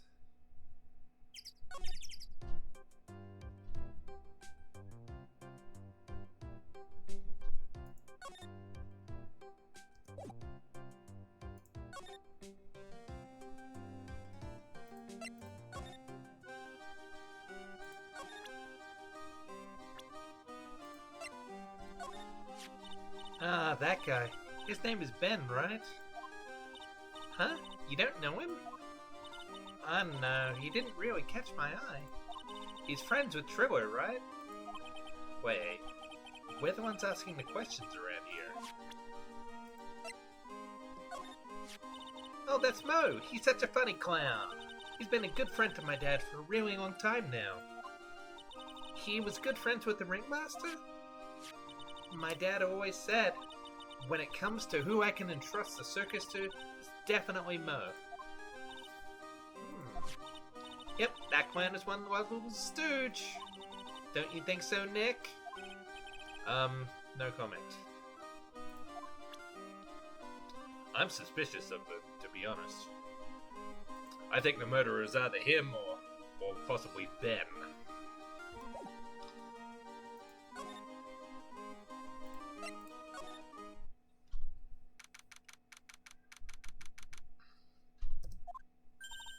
Ew, this place is gross. This must be because of last night. They didn't have time to clean up after dinner because of the murder. Now that reminds me, what was it that Mo said? He said that yesterday morning Max clonked Ben over the head here. He also said that there's gotta be something interesting in it. Nick, what's gotta be interesting? Don't ask.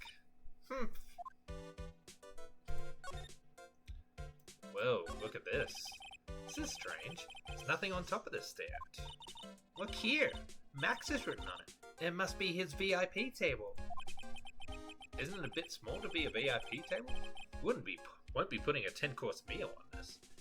I doubt you'd be getting a 10-course meal in the circus. Well, he could still eat hamburgers, right? there's another Max poster over here. The kitchen is over here. Everyone must have taken turns cooking. There's a duty list posted here. I wouldn't mind trying my hand at cooking for this many people. Maya's killer hamburger. You'd try it, wouldn't you?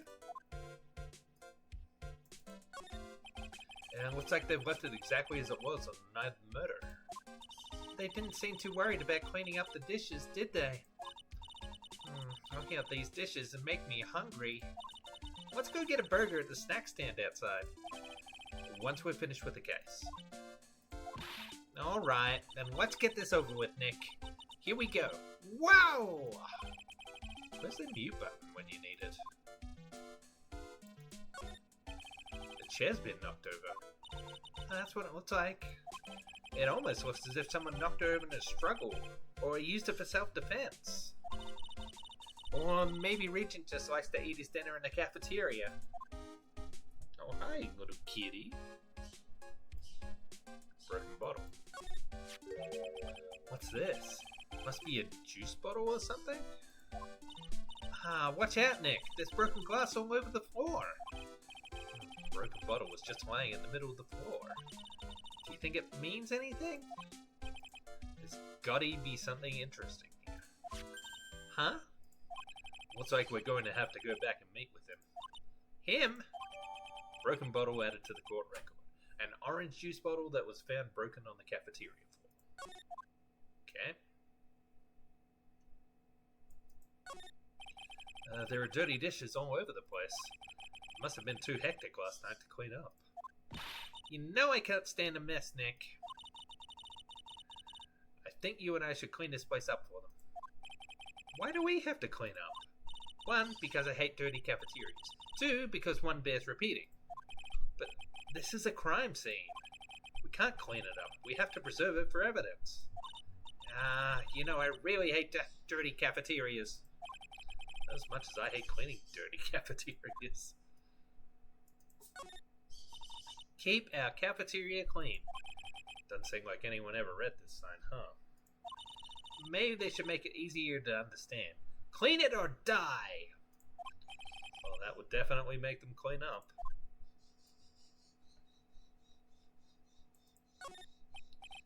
Bulletin board for, bulletins. Doesn't look like there are any useful clues posted here. Boring. Maybe we should leave a juicy tidbit for someone to read. Juicy? You know, like a fake clue. Maybe something like, message from the killer. Give it up, Maya. You know Gumshoe would take it all seriously. That's true. I think that's it. Alright, let's go talk to the stupid clown again.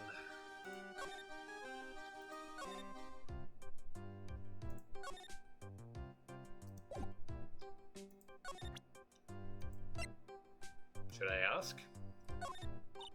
Would you mind taking a look at this? No, he's still not talking. Where do we find his ventriloquist dummy?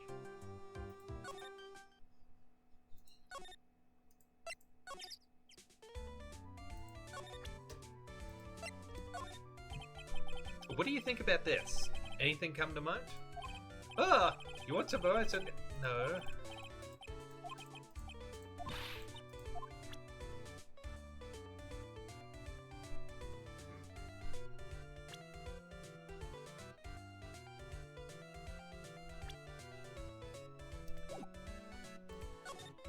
Did you mean I was meant to ask Gumshoe about it?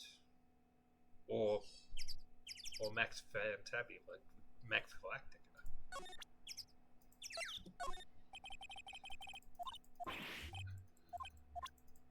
Alright. Well, maybe he'll be back in the detention center visitor room now.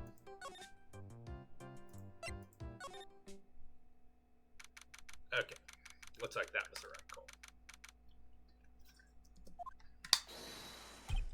Oh, it's my two sweeties. Welcome to the detention center. Did he just call me his sweetie again? What's on today's agenda? What can I help you with? Well, we gathered quite a few clues. Wonderful leave and tabuloso. I mean fabulous. That's why we came to meet with you again. What's wrong? Quit making such a scary face. Okay then, Max. Let's make this absolutely fabulous.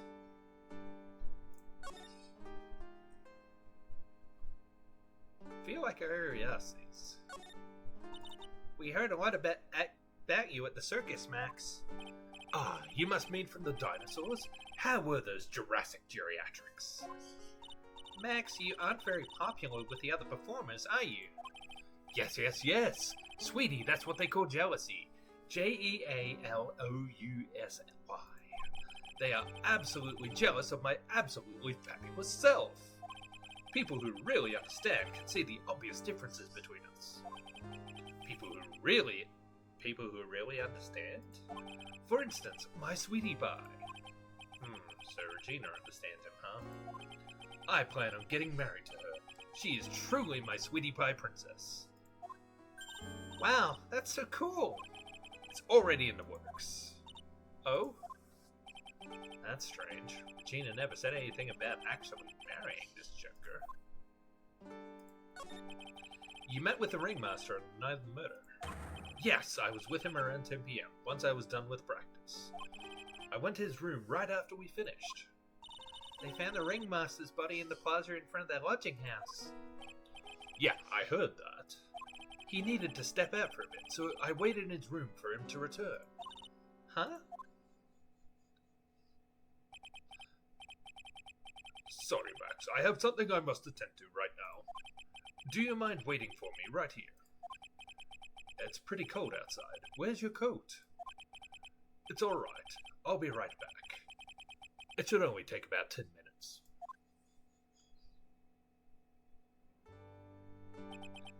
And then, I waited for him, but he never came back. Did he go to the plaza where the body was discovered? Possibly. The snow had tapered off a bit, but it was still very cold outside. But I have no idea what he went off to do. Okay.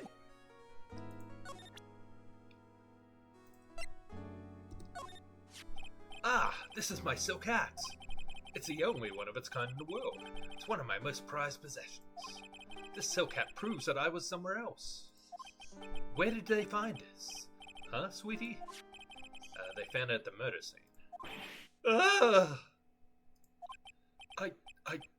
don't know nothing about... I don't know nothing about nothing. Ew, Max is so pathetic like this. Max must be really confused.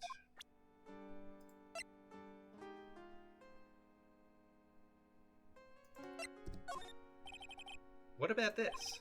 Fabulous! You'd like me to sign this for you?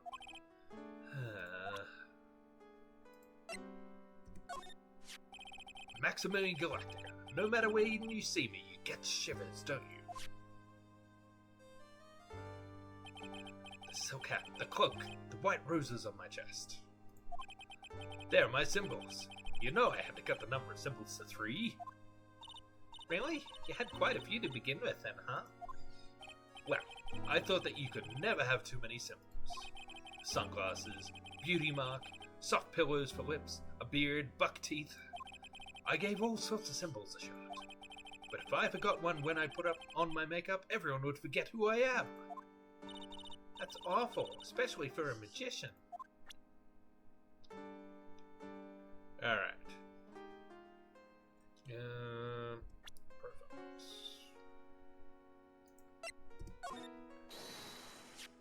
Ah, my sweetie pie. She must be really lonely with me all cooped up in here. Actually, she was laughing and rolling around with her tiger. She is my special someone, and I am her special someone. Uh-huh. Very complex. Just between you and I. He wasn't a bad guy at all. I can say that for sure. Well, that's the first time I've ever heard you say something nice about someone, Max. Must have really been a nice guy. I can't believe a guy with that ugly mug is after my sweetie pie princess. Especially after she has eluded my charms for such a long time. There isn't much you can do about that, right? You haven't even been truly in love, have you? When you were truly in love with someone, you'd be jealous of their mirror because it traps their image inside. This guy's gross. Don't you think that's sweet of him, Nick? I'm gonna get back with my sweetie pie. Then I'm gonna turn that dumb puppet into a toy glider.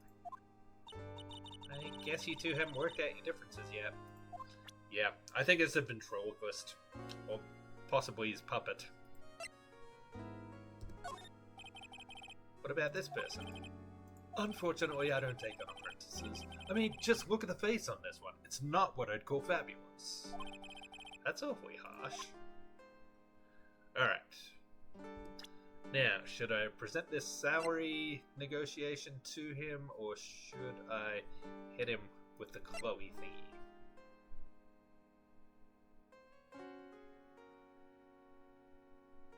Yeah, let's try the Chloe.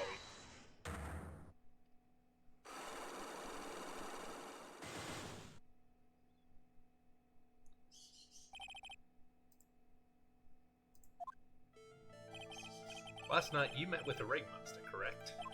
To negotiate your salary and such? Exactly. We reached an agreement about the salary for my 6-month-old contract. That's the truth? The whole truth? What do you mean? You just went to his office to negotiate your new salary. I hate lies, and I hate liars even more. What are you insinuating? Do you have any proof that I did something other than negotiate my fee last night? As a matter of fact, I do. That's... It was on the table in the ringmaster's room. You weren't lying when you said that you received quite a raise. Is there a problem with being well compensated? Not with the compensation, just with the date. This is dated a week ago. Max, you finished your contract negotiations a week ago. Fabulous! Alright, I'll tell you the truth. That night, the ringmaster called me to his room. He called you? Why did he do that? Sorry, sweetie. That's private. Ringmaster called him. I wonder if there's some sort of problem. Max, perhaps you could share with me what you two spoke about? Well, not if I don't have to. Isn't this why the ringmaster called you into his room that night?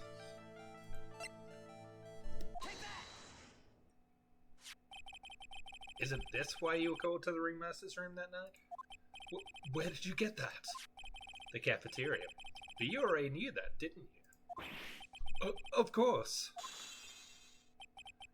It fell and broke on the floor.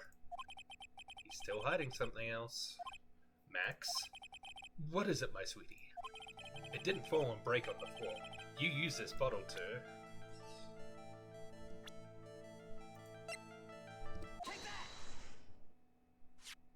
But Ben... You nailed him over the head with this bottle, didn't you? Ugh. And that's why you got called to the ringmaster's room that night. Fabulous! You might as well be a magician! Ta-da! Da-da-da-da-da-da-da-da. The truth is, yesterday morning during breakfast, we had a run-in. You mean you had a fight with Ben the ventriloquist? You could put it that way. Why did you fight with him? Ben seems like such a quiet man. We fought about my sweetie pie. You mean Regina? That ill-bred creep told my sweetie pie princess that he was in love with her. Would you put up with that? Ill-bred? Are you talking about the same Ben? Told her he was in love with her. Are you sure this is Ben we are talking about? All I can say is that he made me mad. I had to tap him on his hard head. That's when the ringmaster called me, and I realized that it was my chance. Your chance? That's when I went to his room and I laid it all out on the table. I asked him to let me marry my sweetie pie. What? The ringmaster told me that it sounds good to me. That's why my sweetie pie is my sweetie pie. and no one else's. I see. Since Ben was causing me so much trouble, I realized I had to shut him up. Shut him up? What do you mean by shut him up? You don't know, do you, my sweeties? Trillo can't say a word. Not without Ben. Trillo? The puppet. The ventriloquist puppet. His real name is Trillo Quist. Dom, do the thing. Oh, I hate it so much. But a puppet doesn't talk. I know, that's why I hid it. Before the police came and took me away, of course. If that puppet started flapping off at the bolster, I'd be screwed. You hid him? You mean the ventriloquist puppet? You are so smart. Where did you hide him? What? Sweetie, you aren't thinking of trying to add him to my defense, are you? Well, Ben does seem awfully lonely without his puppet. Fabulous. That should have taught him a lesson. Okay, I hid Trillo in the ringmaster's room. You don't mind going there and getting Trillo for me, do you, my sweets? No problem. None at all. Thank you, Max. You know, I can't stand to see my sweeties in a jam. Then don't go hiding puppets. Alright.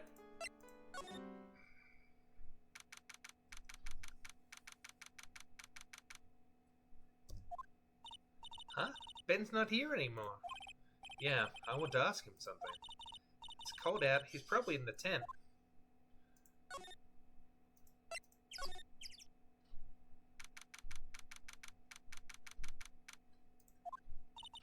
What do you think, Nick? I wonder if we've been making any progress. Don't be so negative. Of course we're making progress. But everyone loved the ringmaster. And there's no sign of footprints on the scene. There's still a lot of mysteries left to be solved. Of course. And now Regina isn't here. I'm not seeing how that's related. Alright, let's try the ringmaster's room.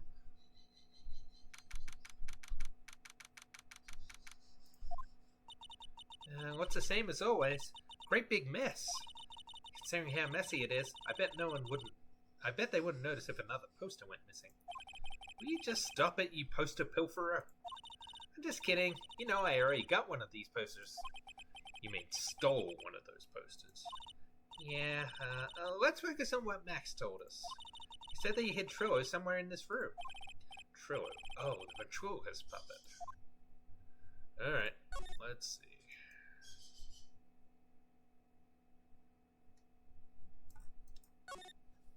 Nick, look at all the cute trophies. Indeed, just look at all the awards that Circus has won. Like, All-County Quiz Champions, Ringmasters Association Mini Golf Master, Beer Belly Balloon Bounce Champ, Pet Grooming Grand Prix. Wow, Ringmaster was multi-talented in ways I could have never imagined. There's something shoved under the bookshelf. This is... That's Trillo! That's Ben's puppet! I think you're right. We'll give it back to him later. Trillo Quest, hand her over to Maya, a ventriloquist puppet, an operatic tenor who doubles as Ben's sidekick. Why do I have to carry this thing?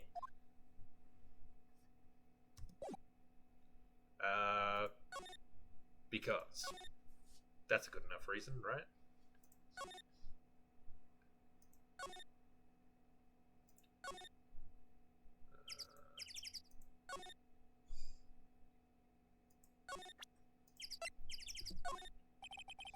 No, I can't tell you two anything about the evidence we have gathered. Oh.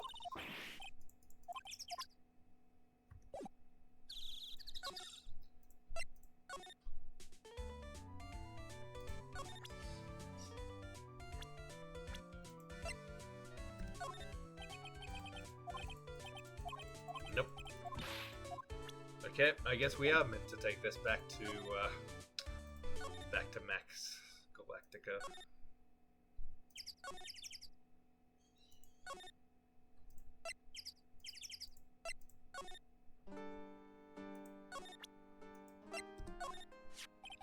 This punk car, Trill is such a wooden, cheeky excuse for a puppet. I can't believe that his thing is what I'm up against for Regina's love. That this thing is what I'm up against for Regina's love. Ah, my sweetie pie, love only me. What? You're up against what? What for Regina's love? Whatever, let's hurry up and give this thing back to Ben.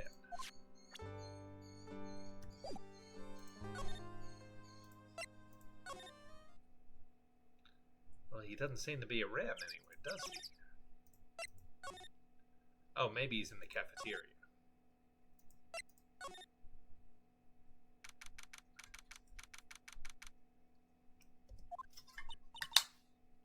Oh, hey Ben! Hello. Hello to you too. It's awfully cold today, don't you agree? Yeah, I do indeed. Don't you think it's cold, Nick? I don't see how talking about the weather is helping our case.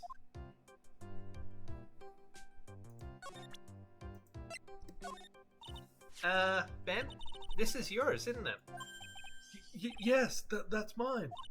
Here you go. Quist returned to Ben. Alright, Maya, let's get going. It's that time, isn't it? See you around, Ben. Okay. We aren't going to interrogate him? Damn. So, Nick, where are we going next? Let's see. Maybe we should go talk to the clown. Hey, wait! Who said that? What are you looking at? I'm right behind you, you blind wench. Oh, it's the dummy.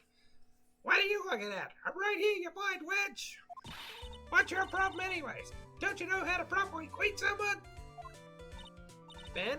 Is that you, Ben? No, I would never. Oh, no, I would never. That was me. Yeah, me, down here. You're Trello? That is Mr. Quist to you, sir. Learn some manners before you just blurt out my name. Now try speaking to me again, but this time with some proper respect. Maybe I should give him a different voice. One that's a little less, on the vocal cords. Again, Mr. Quist, is that better? No, look at me when I'm talking to you, you 8-bit excuse for an attorney. Triller, we talked about insulting people. You promised. Oh, punching him in the face. But he was mocking me. Not being mean to bullies was not going to deal. I'm sorry, Triller. Nick, what just happened? Triller's still a puppet, right? Hey, who do you think you are calling me a puppet? Okay. I mean, it's not going to be any worse than when we had the parrot on the stand, is it? Oops.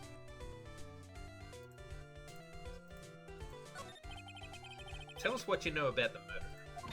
You talking to me? I said you talking to me? Don't look at him when you're talking to me. Triller Quest, you behave, young man.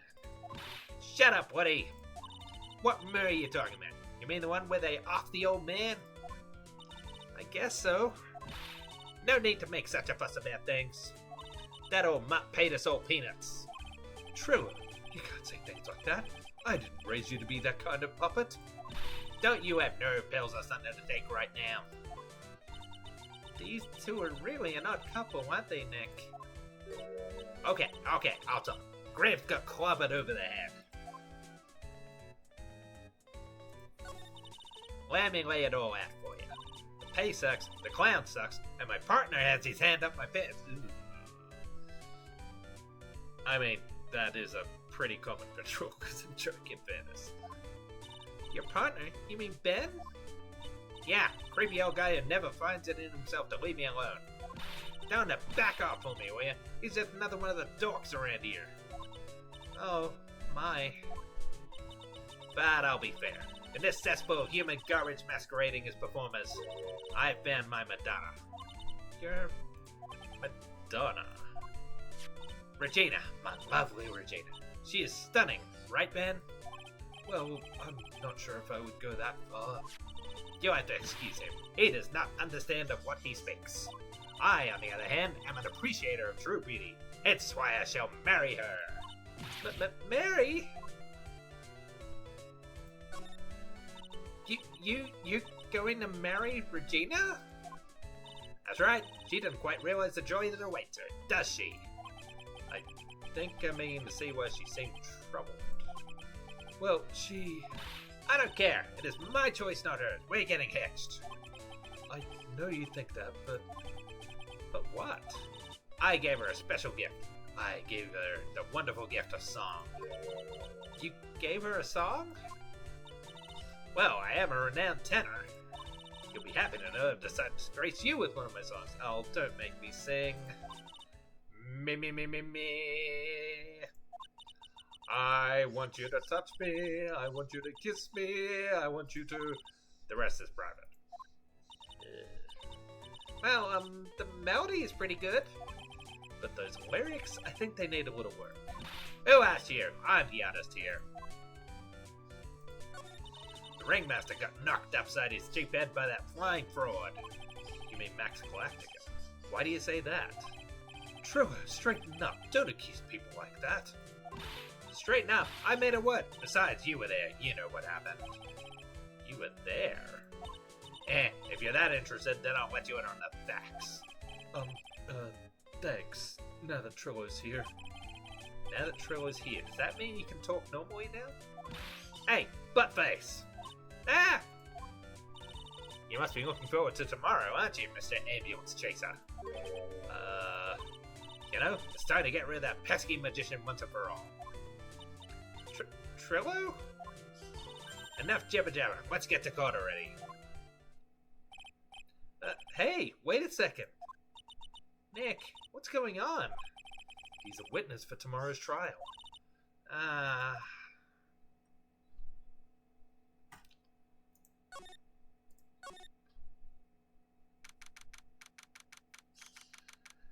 Whew.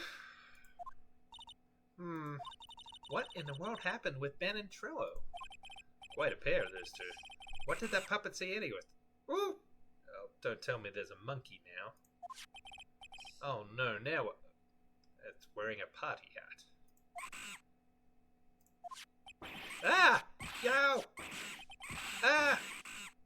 Did he just steal my lawyer's badge?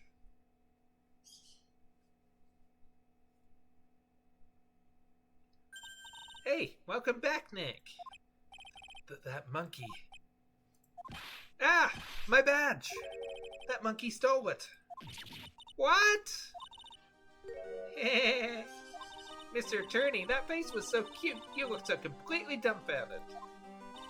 Regina! You, that monkey. Hey, no need to get angry, okay?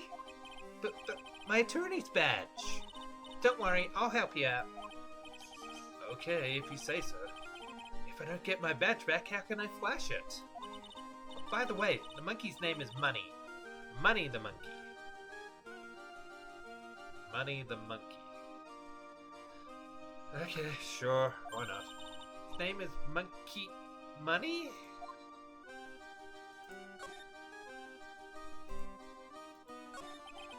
The monkey is called Money. Yes. Well, the rich ape just stole my attorney's badge. Mind if I get that back? I'll see what I can do, even if I have money problems. Even I have money problems. Oh. Why? Eh? Oh, whenever Money sees something shiny, he takes it back home. Ha! That's pretty funny. Well, I guess I'll just have to find out where Money disappeared to. I think that's your best bet. You should probably ask Uncle Mo. He might know. Huh? You don't know? Well, Money isn't exactly someone I'm on friendly terms with. Aren't you supposed to be the animal tamer? What? He's not really the kind of animal I work with, even if he does need taming. Oh, I see. Go to Moe's. Mo. I guess it is time to revisit that kooky clown. Do you mind telling us a bit about Ben? Ben? Oh, you mean the guy that's always hanging around with Trillo? What do you mean, hanging around? Well, he was there when Trillo told me that he was in love with me. Trillo told you that he was in love with you? Yes, he did. Kinda cute, don't you think? He's so smart, and he's such a wonderful singer. I love him. But what about Ben? What about Ben? He's got nothing to do with me loving Trillo. Like sand through the hourglass, so were the days of the circus. Regina, you were proposed to, weren't you? Proposed to? Nope, that won't be for a while. Huh? Really? That's strange, isn't it, Nick? Yeah, Max and Trillo both said otherwise. They said they asked for a hand in marriage. Ah, but Max only talked to the ringmaster about it. Oh, I forgot about that. He asked the ringmaster for a hand, but not Regina directly. So I guess Trillo hasn't asked her directly yet. What? He's going to propose to me? I'm so confused. How about you, Maya? Huh? What? Who do you think I should go for? Max or Trillo? Wait. You do realize that Trillo is a puppet? I don't care that he's a bit stiff. Oh boy. Oh boy is right.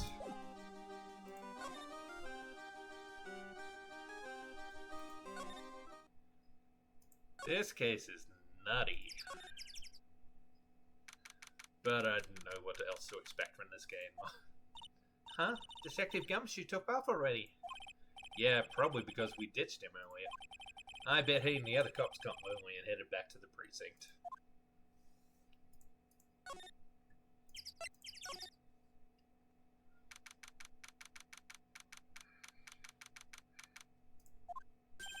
Oh my! If it isn't Mr. Wright all the time! Hey, you remembered my terrible joke. Ugh. It's alright to be wrong every now and again, right? See, Nick? It just took a while for the joke to find its audience. So what could I do for you? Did you remember a good joke you wanted to tell me? Pull up a chair, or maybe just pull my finger and let me have it. We're gonna get the same sound effect either way, aren't we? How'd you know I put a whoopee cushion on the chair? You really know what it takes to be a clown, don't you?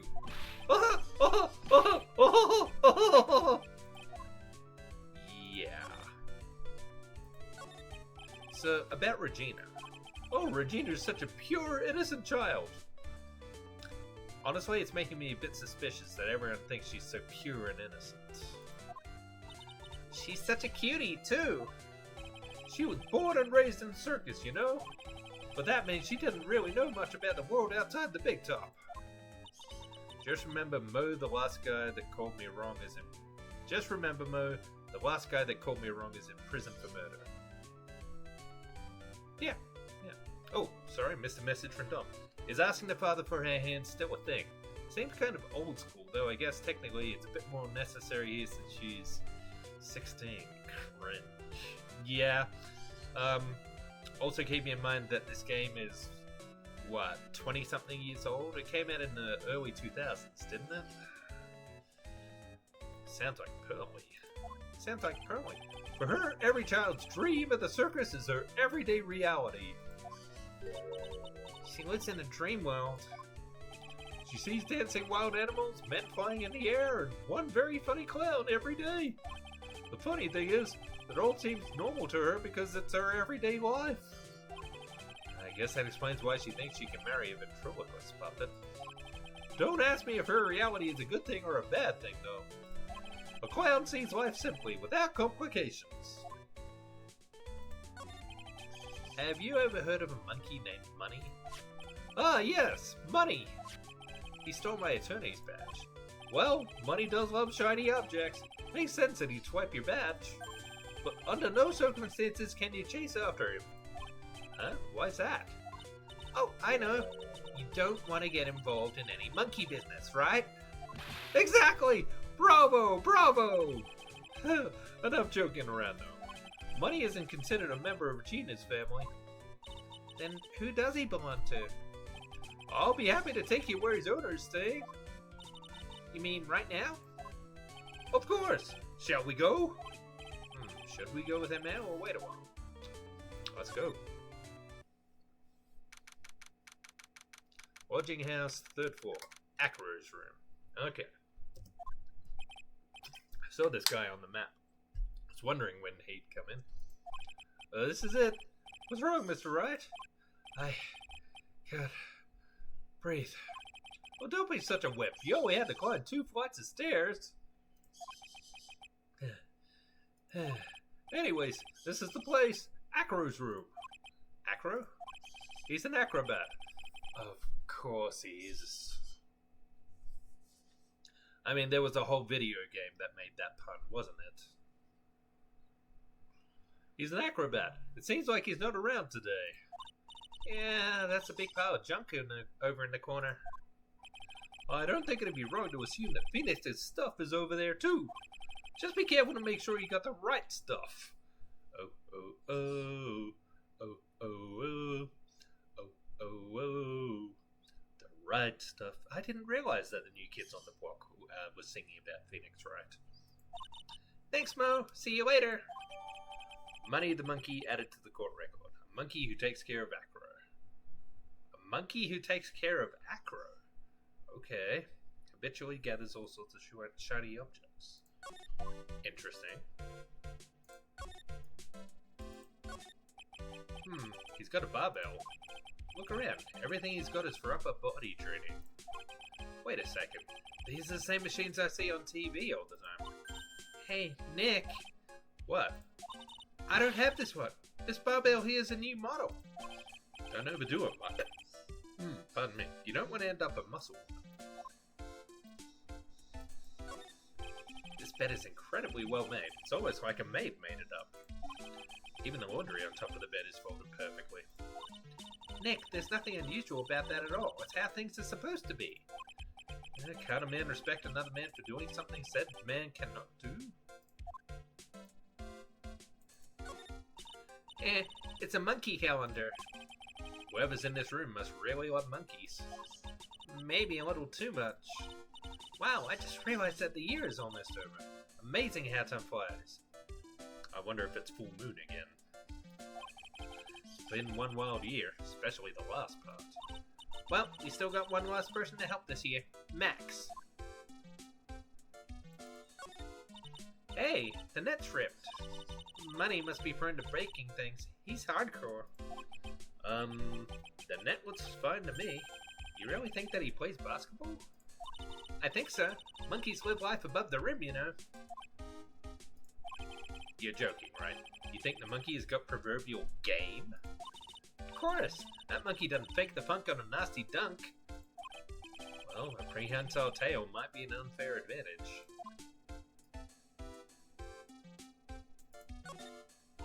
Holy cow! There's a fork and a mirror. Everything's shiny. There's even a really cheap-looking knockoff wristwatch. Look at this. It's a trophy. It's really heavy. Nick, I found it. Your badge. It's right here. Tony's badge returned to its rightful spot on lapel. It's my all-important badge. It shows that I'm the defense attorney. Thanks. You really saved me. Huh? What's the matter? Did you find something? Yeah, check this out. It's a ring. There's something engraved on it. From T to R. From Trello to Regina. Ring put in pocket. A cheap ring with an eerie sparkle. From T to R is engraved on it. Interesting. Well, I think it's about time we wrap up our investigation. Do you think we'll win in court tomorrow? Who knows? Even I can't imagine what kind of testimony will come out tomorrow. I'm guessing Mo will be a witness in court tomorrow. Mo and maybe the puppet. Don't worry, Nick. No matter what, we still got our magician on our side. That's good, because we might need some magic tomorrow. To be continued.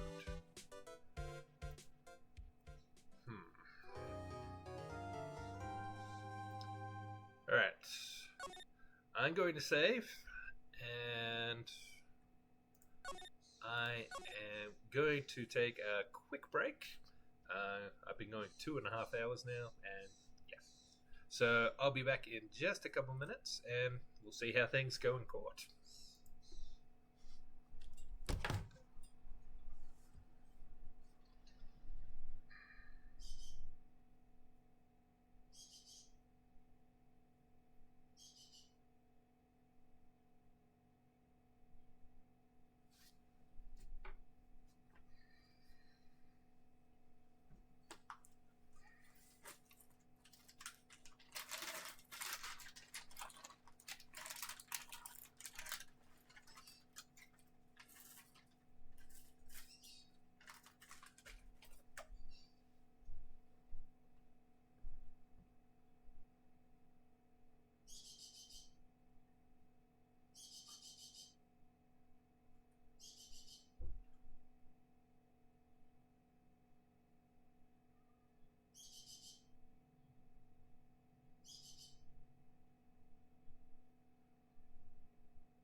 After these messages,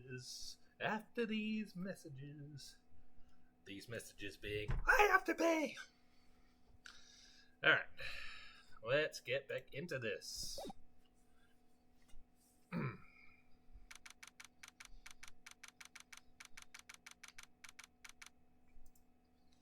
Oops.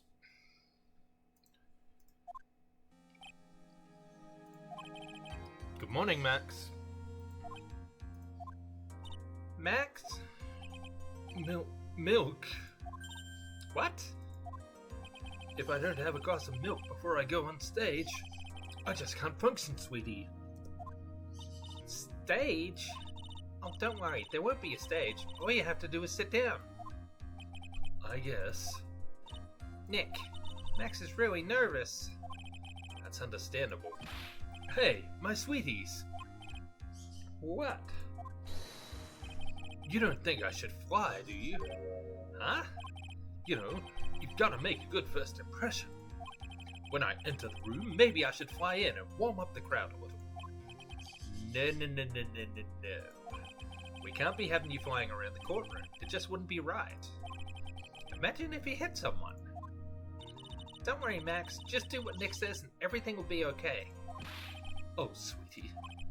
What is it this time, Max? Why don't you try flying into the courtroom?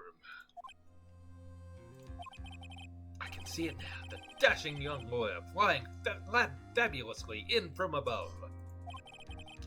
One glimpse of that, and everyone in the room will be on your side. Max, really, no one needs to fly today. Nick, what's with that look in your eyes? I like the sound of that. Dashing young lawyer flying fabulously. It would certainly be a memorable entrance. December 29th, 10 a.m., District Court courtroom number 2.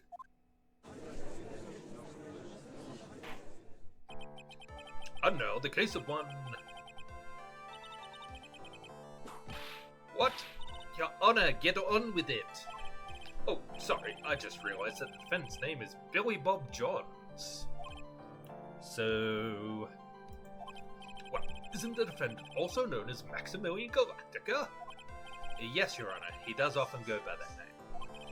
You know, my grandchild is a huge fan of his. I think everyone here wouldn't mind if we called the defendant Maximilian Galactica. It sounds more friendly. I wonder if that is to our advantage. Ms. Von Karma, your opening statement, if you please. I hope you didn't bother thinking you'd win this one, Mr. Phoenix Wright. Eh? That spirit channeling trial was a sham. I refuse to acknowledge its legitimacy. It did not count. Do you hear me? She must still be upset about what happened last time. You have no chance. Zero. Zilch. Nada. I'm not losing this case. Why, you ask? Because it is not in the nature of a Von Karma to lose at anything. You're just trying to wrap your head around the concept of the judge procreating. I mean, it could be an adopted granddaughter? Well, I suppose he would adopt a kid who then has a kid. That would be the granddaughter.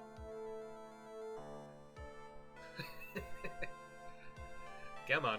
Old people, young and attractive ones too. God knows I used to be. I guess being born with a name Von Karma is a free pass to be arrogant and annoying. Watch and learn, Mr. Phoenix Wright. I'll show you the textbook procedure for proving how absolutely guilty you are. Me? Guilty? What are you talking about? It will be my ultimate revenge. But it's not like it'll bring her dad back. There. Opening statement complete. Now let's hurry and wrap up this waste of time. This lady's not entirely stable, is she? Very well, you may call your first witness, Ms. Von Karma. Detective Dick Gumshoe, get up there, now!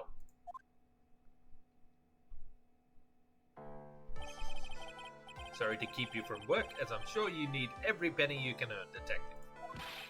Don't mention it. It's no trouble at all. I've been looking forward to this. Very well, I would like you to begin by shedding light on the events in question. At your service, sir. All right, Detective, you may proceed with your testimony.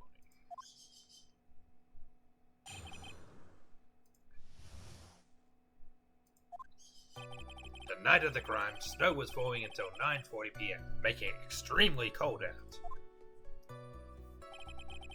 All the circus performers were gathered in the big top to practice their routines. The practice session broke up around 10 p.m. The murder itself took place in the plaza in front of the lodging house at 10:15 p.m. The victim was found bent over a wooden box, dead as a doornail. The cause of death was blunt force trauma that snapped a vertebrae in his neck. I see. He was beaten to death. Here is the autopsy report for the victim. The court accepts this into evidence. Autopsy report added to the court record. Time of death, 10:15 p.m. Cause, blunt force trauma to the back of the head. A blunt object. Very well. Mr. Wright, you may begin your cross-examination. Yes, Your Honor.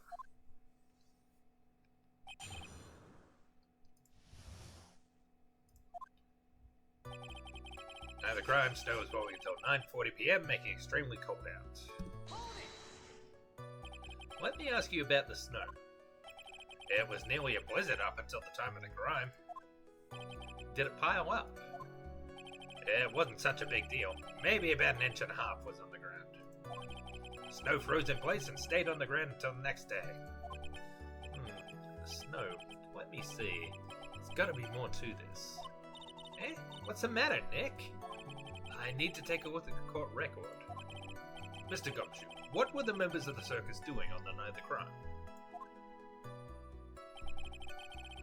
All the circus performers were gathered in the big top to practice their routines. When you say all of the circus performers, who do you mean? Everyone but the dancers and stock were there. Regina the animal tamer, Bo the clown, Ben the ventriloquist, and of course the defendant, Maximilian Galactor, and his victim, the ringmaster. Oh, I almost forgot. Regent the tiger was there as well. Out of curiosity, what about the circus monkey? When I was investigating yesterday, he happened to snatch my wristwatch. Detective, you are welcome to file a police report after these proceedings. The practice session broke up around 10 p.m. After the practice was over, where did everyone head off to? Regina was playing with Regent while Mo went back to his room, tired from work. Ben the ventriloquist went to the front gate, absorbed in his own world. Ringmaster and Max went up to the ringmaster's room to talk privately. Talk privately, huh? That's awfully suspicious. You wouldn't happen to know what they were talking about, would you? It seems they were negotiating Max's salary. Actually, Max was asking for Regina's hand in marriage. The murder itself took place in the plaza in front of the lodging house at 10:15 p.m. I'd like you to be a bit more specific about the events at 10:15 p.m. Okay, not a problem, pal. We got a witness that told us how the whole thing went down. Ow! This is totally meaningless. Time to move on. Alright, we'll just have to revisit that testimony later. Detective Gumshoe, would you mind telling us how the victim met his end? The victim was found bent over a wooden box, dead as a doornail. A wooden box? That's right. The victim must have been carrying the wooden box when he was killed. Carrying the box, huh? It was a rather strange wooden box, Your Honor. What do you mean? Well, it was much heavier than it looked. Not to mention it was locked. Locked, you say? Wooden box added to the court record. The victim was hunched over this 20-pound box. It boasts a small but strong lock. This may be my only chance, so I might as well ask some questions. You said the box was locked. How exactly was it locked? Well, it had quite a sturdy lock on it. Took quite a bit to open that bad boy up. So when you found the box, it was locked, correct? Yes, it was. Some of the forensics team took it back to the precinct to crack it open. I see. Continue, Detective Gumshoe. The cause of death was blunt force trauma that snapped a vertebrae in his neck. According to the autopsy report, the murder weapon was a blunt object, correct? You've done your homework, pal. And you haven't found this murder weapon, have you? The police are searching for it as we speak. My theory is that it is something the perpetrator ran off with. You would think so, especially since you didn't find it on the scene. No. I bet he made it disappear with magic. Oh! There wasn't much that we could go after Gumshoe with this time. He gave us the facts as he saw them, but there's gotta be more to this. I didn't see anything. But that's why you're the lawyer, not the medium. Alright, let's ask about the box some more.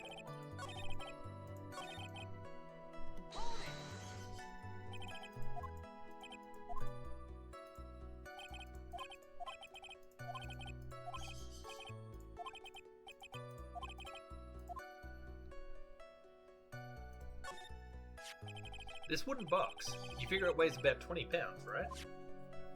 Sounds about right. The whole thing is lined with iron. Iron plating? Why do you think it's lined with iron? I figured they just did it to make the box heavier. Ouch! I think we could all do without your guesses, detective. Stick to what little you actually know. Sorry. Suffice it to say, the box is really heavy. Much better. You may continue on, detective.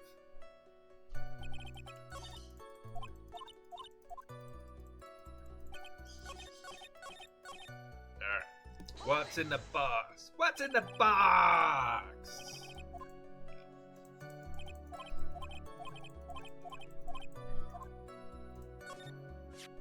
Do you mind telling us what was inside that box? Well, when we found the box, it was a lot tighter than Fort Knox. So we took it back to the station and cracked it open. All that was inside was this little bottle. A bottle? What is that, detective? Exactly what it'll take you. It's a condiment bottle. What's inside the bottle?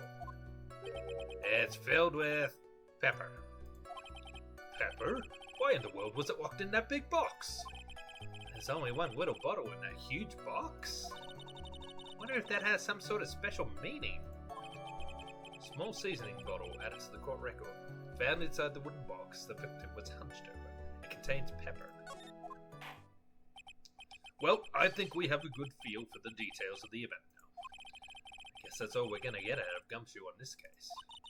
You mean all we're gonna get out of him is that little bottle of pepper? Now that we have wrapped up with the detective, I'd like to call my next witness. Eh? I'm not even off the stand yet. Obviously, but that's due to you being slow and unable to take a hint. I know, but wrapped up has such a mean sound to it. I'm a sensitive guy. Thank you very much, Detective Gumshoe. You may step down. Ms. Von Karma, call your next witness. I would like to call Mr. Benjamin Woodman to the stand. She must be talking about Ben the ventriloquist. I wonder if Triller will show up on the stand as well. Oh dear. Please state your name and occupation for the record. My full name is Shirley Quest. I'm employed as an operatic tenor. Excuse me? The witness called to the stand was one Mr. Benjamin Woodman, ventriloquist. That robe must be cutting off your circulation. I said that I was a singer. Maybe you don't believe me. Fine, I'll grace you with a song. Me. The word of the law, exciting and daring, guilt or innocence, decided by a judge dressed up like a woman. Well, what do you think?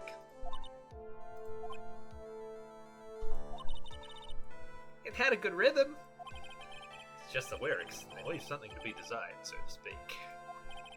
Triller, you know better than to insult a judge. Shut up, just look at your nose. You would think you'd have the sense to fix it. So ugly I want to punch you in the face on the off chance slowing would help. You know that your nose is the reason you'll never be an A-list star. Celebrities must really enjoy saying everything that flashes into their minds. What's going on here? Order! Order! I demand to know who the witness is. Don't worry about me, sir. I'll let Triller handle this. I'm not worried about you one bit. I'm worried about getting testimony in my... Ouch! You won't get anywhere trying to figure out this witness. Now let's proceed.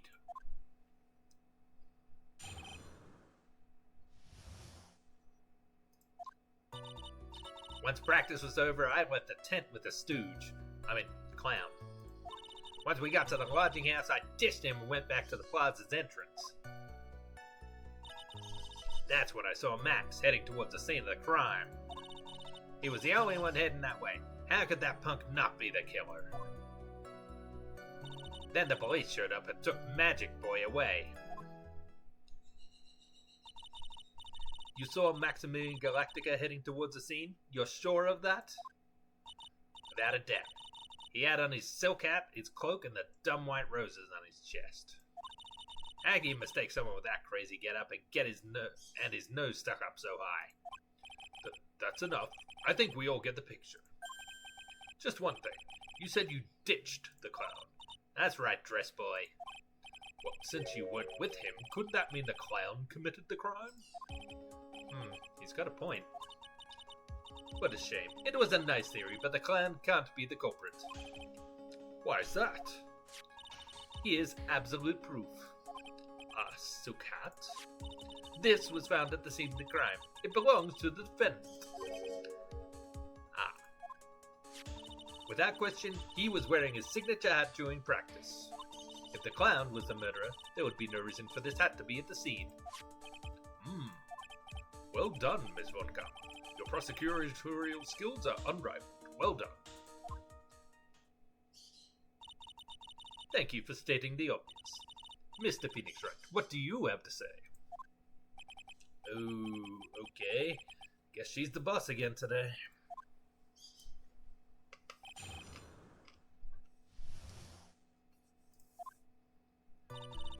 Once practice was over, I went to tent with the stooge. Clown. The clown? You're talking about Mo. Of course I'm talking about that old fuck. He's so pathetic, I can't stand him. Just a little bit of exercise and makeup is running all over the place. Once practice was over, he was 9/10 of the way to keeling over for good. Poor guy. We didn't have any choice, so Ben took him back to his room. When it comes to being a first place loser, that guy's ahead of the pack. Then what happened? Once we got to the lodging house, I ditched him and went back to the plaza's entrance. Why the plaza's entrance? To do some thinking, of course. It's awfully cold out that night, especially with all the snow around. Wouldn't thinking in your nice warm lodging house have been a better idea? Mr. Phoenix Wright, I think you should leave the thinking to the witness. But I'm a good thunker. At least my teachers always said I was. That's when I saw Max heading towards the scene of the crime. Are you sure it was really Max Galactica? Of course I'm sure. How could you mistake someone wearing such a snobby three-piece getup? Snobby three-piece getup? Get the wax out of your ears, lawyers nowadays. You're like talking to a brick wall. Max's three-piece getup. Jeez, could you be any more dense? All together now. Silk hat, cloak, white roses. Thank you. Nick, I think you should put a little bit more effort into preparing your questions. He was the only one heading that way. How could that punk not be the killer?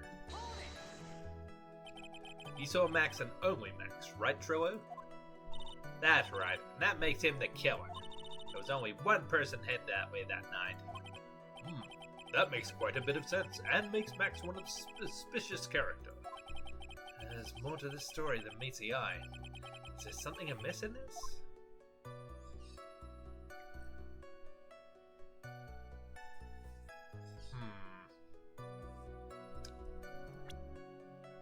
Let's do a quick cheeky save.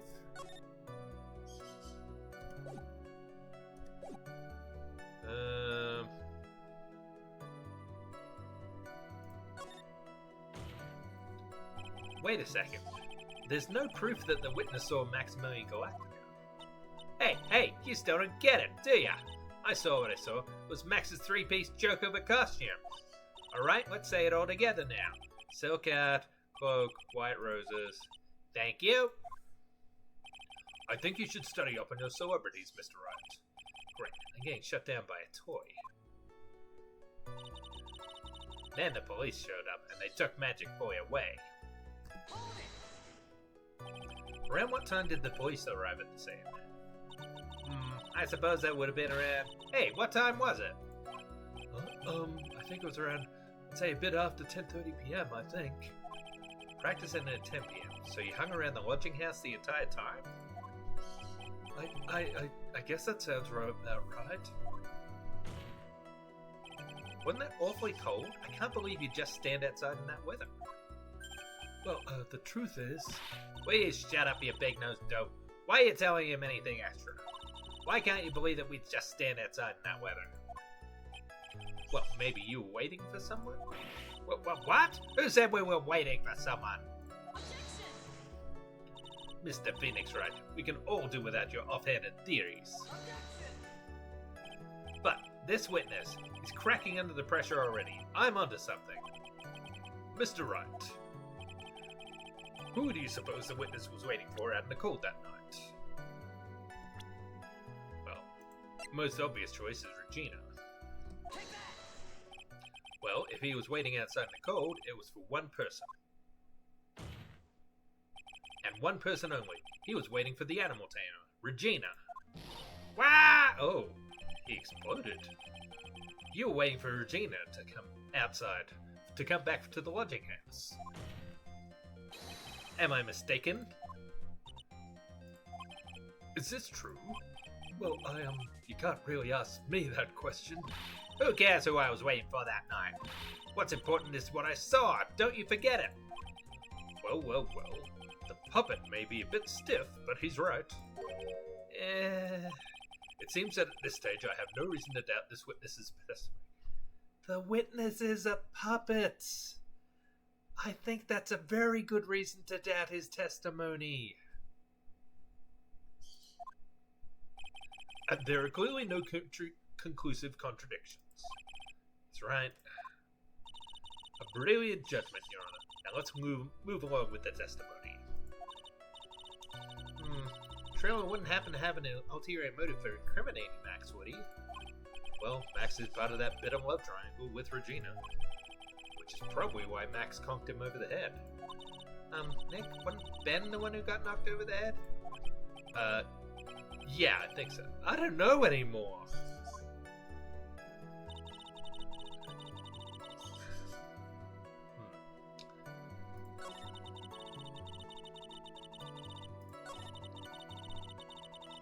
Alright. So we had some other options here. Let's see if we can question it further.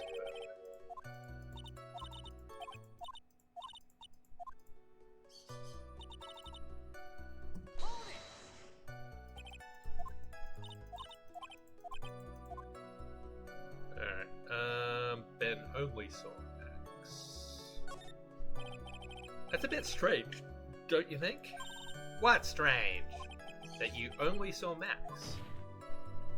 Doesn't it seem like you should have seen someone else as well? What? Where are you going with this, Mr. Wright? Who else do you suppose this witness could have seen? Well, now that he mentions it, he probably should have seen the victim as well, shouldn't he? That's the victim. That's correct. If Trillo was at the entrance to the plaza, he should have seen the ringmaster as well. Ah!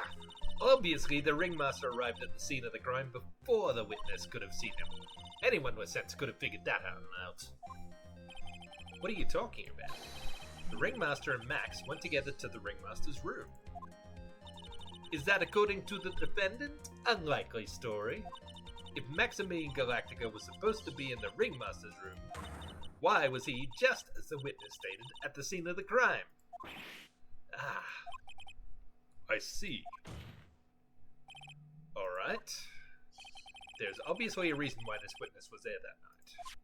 He spent all that time waiting for Regina to arrive. Moreover, even if someone else would have walked right in front of him, I doubt he would have paid them a second thought. Ah! That makes perfect sense. What did you just say? The witness saw the defendant at the scene of the crime. However, he did not see the victim on the way to his eventual demise. If If you accept that, then you must accept that there is a high likelihood that he could have missed someone else other than Max heading to the scene. Ow! There is absolutely no proof that the witness was waiting for the animal tamer. I guess you got me. Alright, I'll spill the beans for real this time. It's true, I was waiting for Regina. Pain! Don't volunteer things! Mr. Quist, tell us the truth this time, and I mean the whole truth. Were you or were you not waiting for Regina at the entrance to the lodging house? I was. I was waiting to propose to her. You were what? Waiting to propose? What's the matter? You think that humans have a monopoly on marriage? The matter of puppet marriage is not under review in this case. You're the judge. I mean, look at your horrible outfit. More pain. Thanks to your bumbling, my perfect plan is not so perfect anymore. Now we have to waste time getting to the bottom of some silly proposal by a puppet.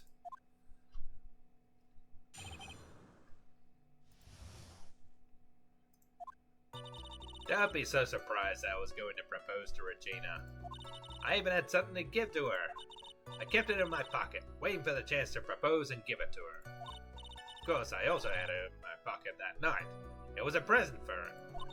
In the end, I wasn't able to give it to her, so I've still got it in my pocket. You were going to propose. You, a puppet. Don't be so obtuse. Just because I'm a puppet doesn't mean I can't love. I guess you're right. Just because I'm old doesn't mean I couldn't propose to her too. Ugh, dude. Exactly. His honor is looking a little less than honorable right now. Okay, Mr. Wright, please continue with your cross-examination. What was with that sigh at the end?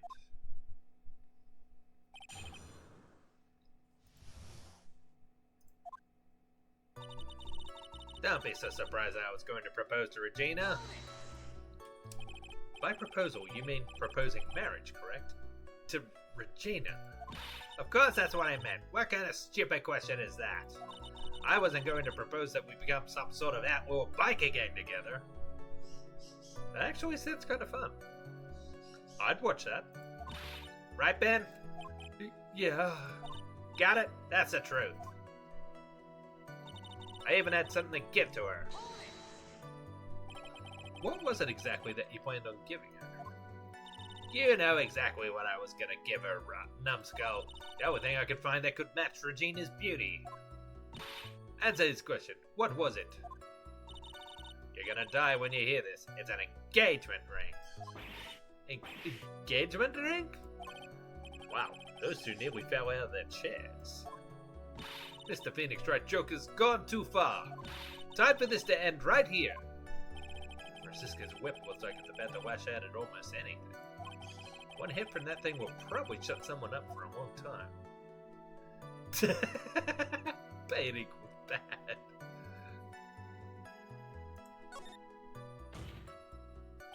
It may be something of a joke, but this is a historic moment. The first time that a puppet has ever proposed to a human— Ow! I advise you to cut this argument short. I'm going to have to agree with the defense here. Will the witness please revise their testimony? Specifically about the engagement ring. I'd like to stick to the facts, not sociology. You sure do enjoy sweating the details, especially for a man in a black bathrobe. I plan on giving an engagement ring to Regina. An engagement ring? Uh-huh. It's actually a diamond-shaped stone cut from glass. Even more brilliant than a real thing. I think Regina is going to love it. It's just a ring. What's the matter, Nick? Well, there's got to be something I can catch him on.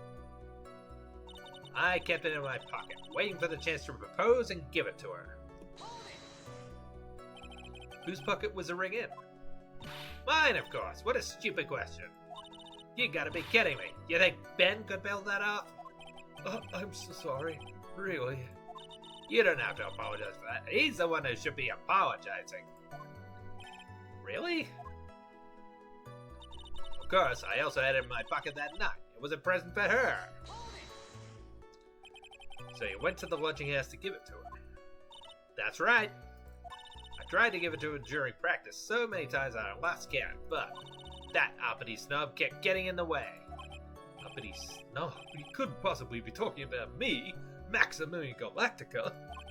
When I get a hold of him, I'm gonna saw his woodblocking up, and not with magic. Well, they always say that love creates rivalries. So what about this present? In the end, I wasn't able to give it to her, so I still got it in my pocket. So you were still thinking of trying to give it to Regina? Of course I am! I spent 3 months' salary on this thing. I'm not gonna give up that easily. I wonder how much he receives for appearing in the circus. Probably way more than he deserves. How about it, Nick? I think it's about time to unwrap this toy's testimony. That's the spirit, Nick. Give it him heck. Judge has that dazed and confused look again. Maybe he should get out more. Okay.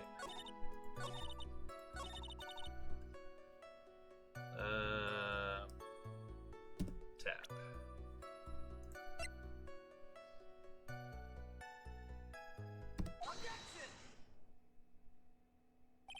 Trillo, do you mind if I show you something? What? What is it? What are you talking about? Uh-oh. Looks like they're going to double team me now. Do you recognize this ring? Ah, that's mine! Give it back! Thief! Thief! Didn't you just testify about this very object? I believe you said, in the end, I wasn't able to give it to her, so I've still got it in my pocket. Why then do I have it right here? Ah! What is going on here? That's... Ben, say something! Don't you put me on the spot like that, Trillo. I found this in Money's room. Money's room? You mean a room where they put money, like a bank vault? Ah, that filthy monkey is gonna get what's coming to him. Mr. Quist, I would prefer if you avoided slandering innocent Fiats in my court. Well, Your Honor, Money really is a monkey, in every sense of the word. Ah, I see. Well then. Money likes to go after the shiniest things they can find and get them up. Shiny things? Trillo, when was this ring stolen from you?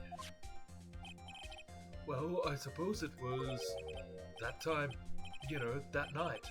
The night of the crime. What did you just say? Details. I need more details. Well, it was stolen right after Max showed up in the plaza. Right about when you saw the defendant walk past, correct? Well, I guess you might be able to say that. The ring might have, well, it could have been taken around that time. Ah! Yo! Oh!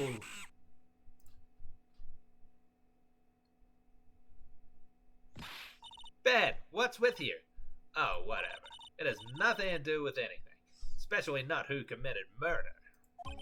It's not for you to decide what has to do with what. Now, Trillo, back to the topic at hand. I haven't admitted a thing. Not I, Mr. Trillo Quist. Ugh. What did you do when the ring was taken, Trillo? You know exactly what I did. I chased after that ring, snatching monkey money. But you weren't able to catch up with him, were you? It's all the slow, loafy fool called Ben's fault. While he was fumbling his way through the snow, that dumb monkey was able to get away. That is indeed an incredible shame. Well, this does indeed prove one very important point. Prove an important point? What point could that possibly be? Ben doesn't exercise them. There is a huge contradiction in this witness's testimony. Contradiction? The witness just testified to the following effect. Up until the police arrived, he didn't move from the entrance to the plaza. However, the witness just said they chased after Money the monkey. When the witness was off chasing money, there was no one watching the plaza. What is the meaning of all this, Mr. Phoenix Wright? Where are you going with this little theory of yours?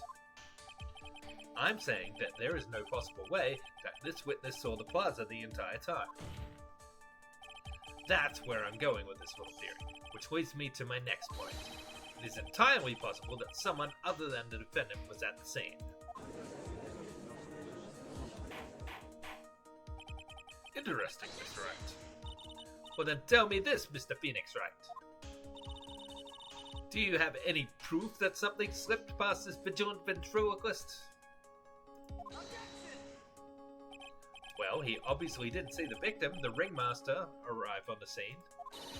However, that doesn't change the fact that he saw the defendant arrive. The witness is lying. He's blinded by his rivalry with the Phoenix. Well, the defense's argument does hold water. This witness does have a history of animosity towards the defendant. What? How dare you? I wouldn't lie just to get that dork face in trouble. He's not even worth it. I saw him, no doubt about it. I saw that worthless liar.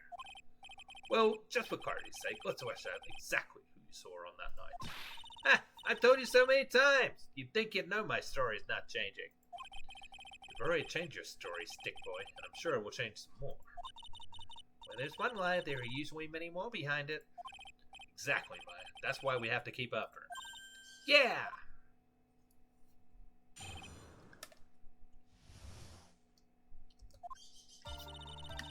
I give you that I was waiting that night for Regina.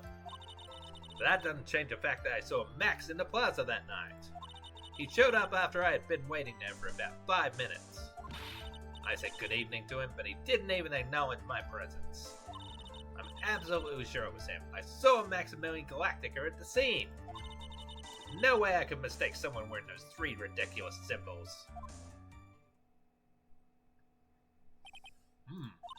So that means that Money didn't show up until after you saw Max. That's right, Money ran up less than a minute after I saw Max. Then Money snatched the ring and you went chasing after him. How long was it until you came back to where you were waiting? Well, let's see, I'd say about, I suppose 5 minutes, I think. So the victim could have arrived on the scene in that 5-minute stretch. Mr. Wright, please proceed with your cross-examination.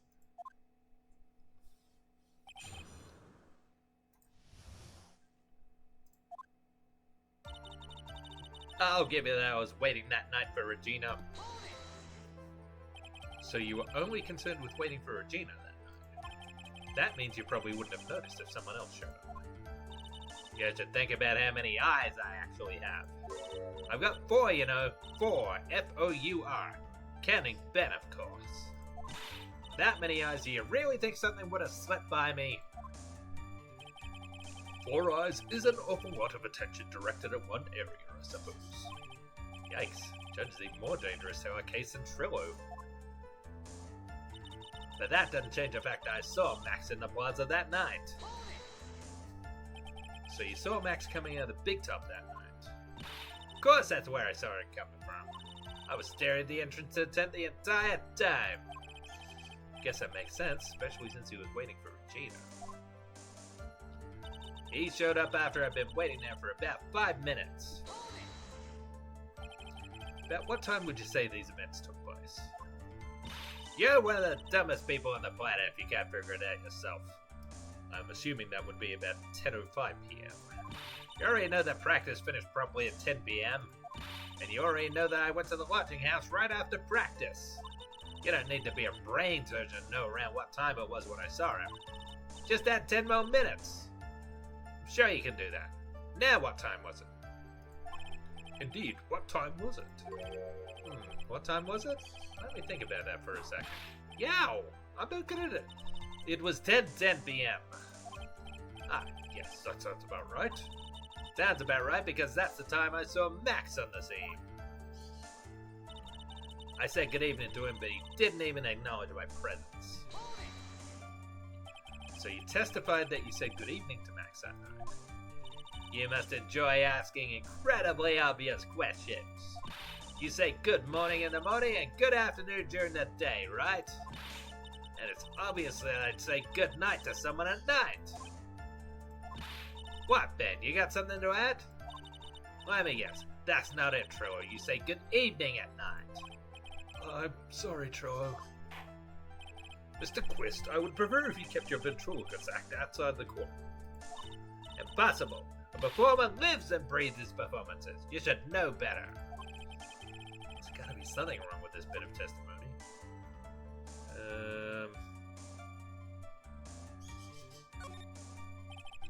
Isn't that a bit strange to you? What do you mean? Well, if you hate Max so much, why would you bother being nice to him? Strikes me as somewhat strange. Why would it strike you as strange? Exactly. How is it strange to be cordial to one of your co-workers? Well, if it was simply just being cordial to a co-worker, I would understand. Ow, that hurt! Maybe you should think of having some proof before your lips stop flapping next time. Proof is everything in this world. You should have learned that back in grade school. There's no reason that Trillo would ever say something nice to Max. How do I go about proving that with the evidence? Bluffing is everything in this world. But I'm sure you already learned that one. I guess I can give it a shot. The witness will resume his testimony.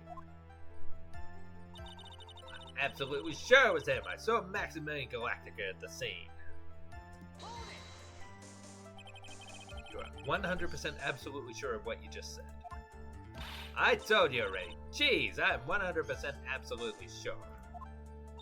There's no way that he could be any more confident than that, right?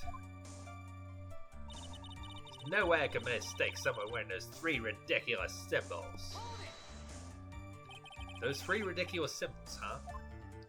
Out of curiosity, exactly how many times have you asked that question by now? If you're gonna ask again, I'll answer with a chorus. Everyone together now. Silk hat, cloak, white roses. Thank you very much. Maya, you didn't have to join in, did you? But it's fun chatting out with everyone else. There has to be a hole in his testimony somewhere. I agree, but do we have the proof to make something stick? All we can do is try it, right, Nick? You gotta have something that will prove useful. Alright, time to go to work.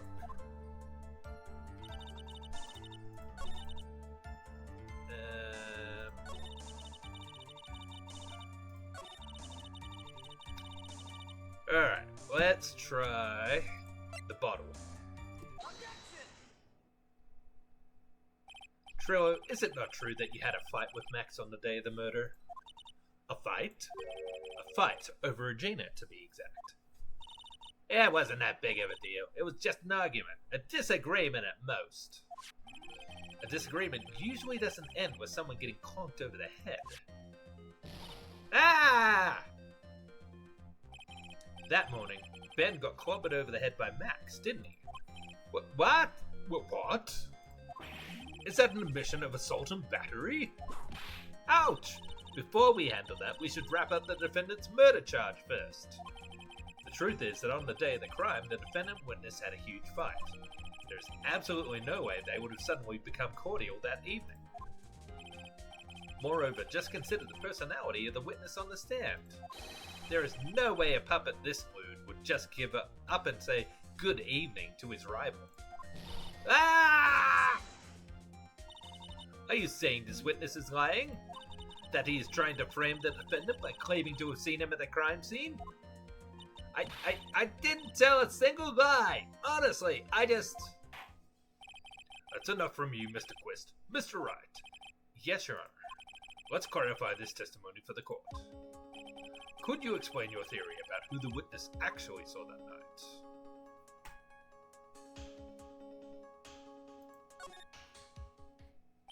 It is my belief that witness did indeed see someone that night. It was just someone else. That's who he said good evening to. what kind of theory is that? The correct one. Furthermore, I don't believe the person the witness saw was Max at all. What? If he had truly met Max that night, there would have been no greeting at all. Which means there is only one proper answer. The person the witness saw that night was not Maximilian Galactica. That is why Trillo made the effort to greet whoever it was he saw that evening. Or good evening, as he put it. What in the world? You... Would the defense kindly explain who it was that Trillo saw that evening, then?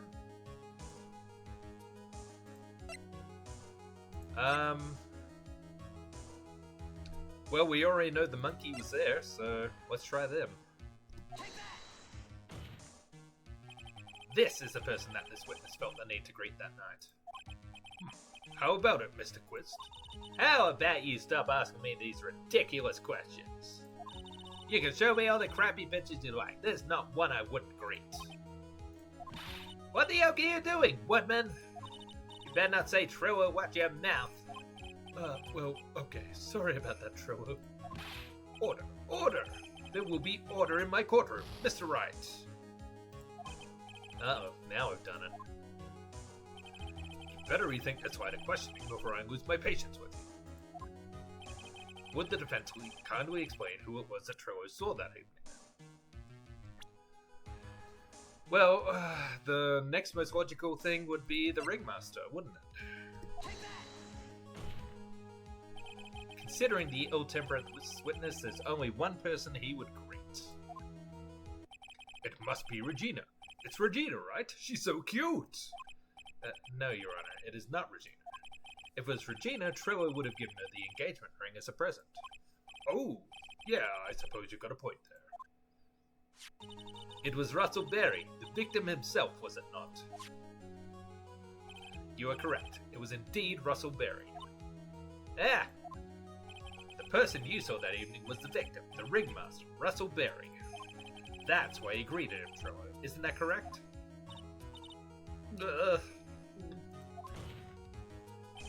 Answer the question, Mr. Quist. Wah! Ah! Order! Order! How do you respond to this? Wait a second! Well, at first I thought it was the old man, but once I got a better look at him, it was obviously Maximilian Galactica.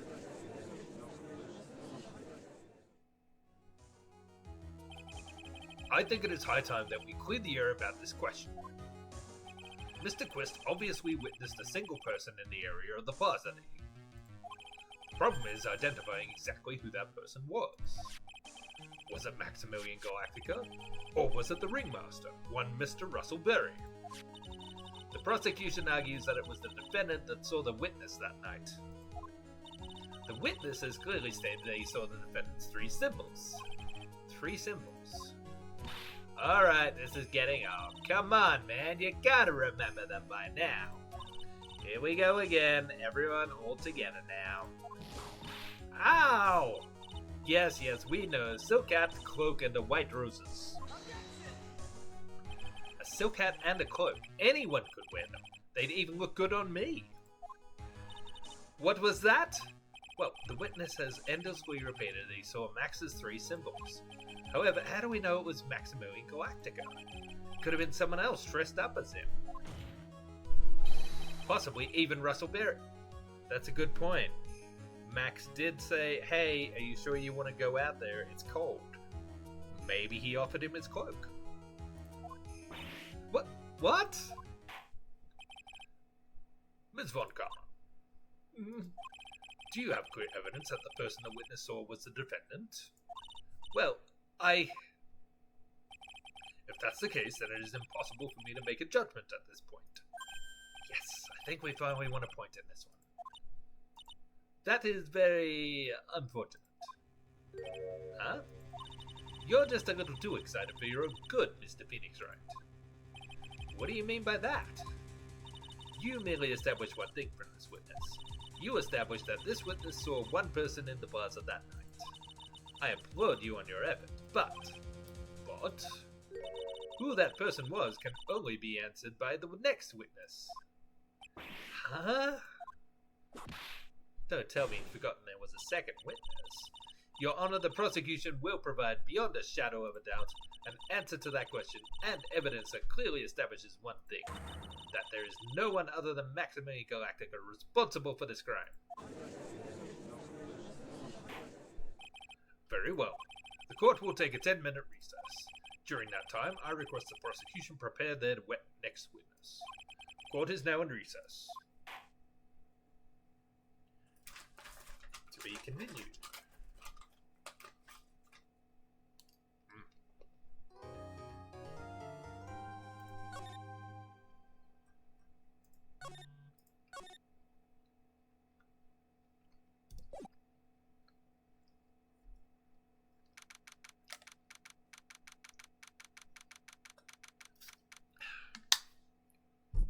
"1:54 a.m. Defendant Lobby number 5. Ladies and gentlemen, this is Defendant Lobby number 5. Bow, bow, bow, bow, bow.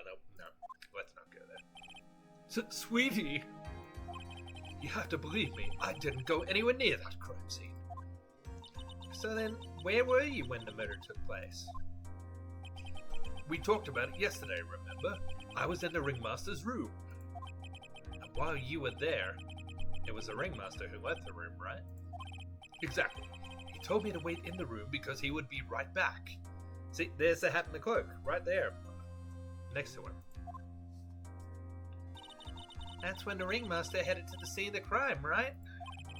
That's what it seems like.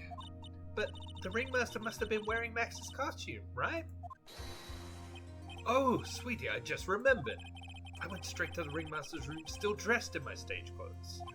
But when I got there, I went ahead and took the costume off. Which means? It means that the ringmaster could have taken his costume and went out looking like Max. Fabulous. That's a fabulously possible possibility. Well done, Nick. However, sweetie, why would the ringmaster want to dress up like me? Isn't that a bit strange? If you think about it, all they found at the crime scene was my silk hat. What about my cloak? Where did that go? Double. Wow, Max, I never thought of that. You should be a detective or something. Well, I was never quite sure what to be when I grew up. Magician or president?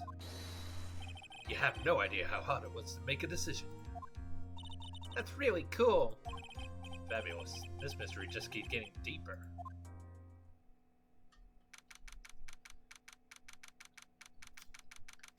"12:06 p.m. Courtroom number 2.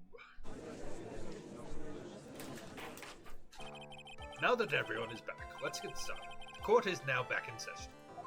Ms. Von Karma, please proceed with the prosecution's case." Very well, I will now call my next witness. A pitiful clown with the unfortunate distinction of having seen the entire thing.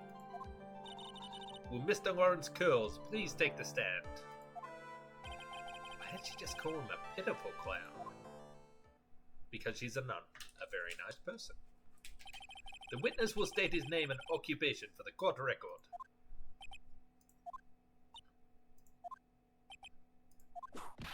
In West Planet...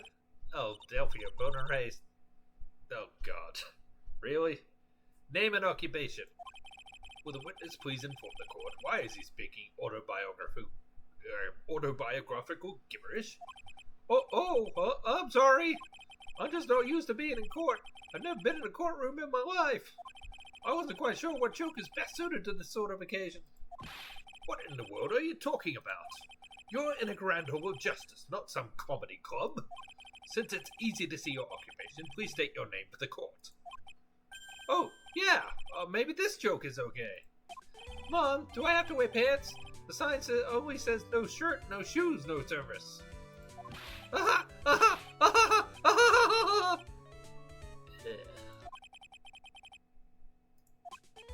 Okay, how about this? Have you met my proctologist? Dr. Seymour Butts! What is this, a Bart Simpson prank phone call? How was that one? But a couple of clowns who are your name! Lawrence Curls, professional funny man, also known as Mo the Clown. You witnessed the scene at around 10:15 the day of the murder, correct? Yes it is. Very well, Mr. Curls, will you please testify to what you saw that evening? A rabbi, a priest, and a Rastafarian walked in this month without the humor, please. Okay. Ah, poor Mo can't be his normal stoogy self in court.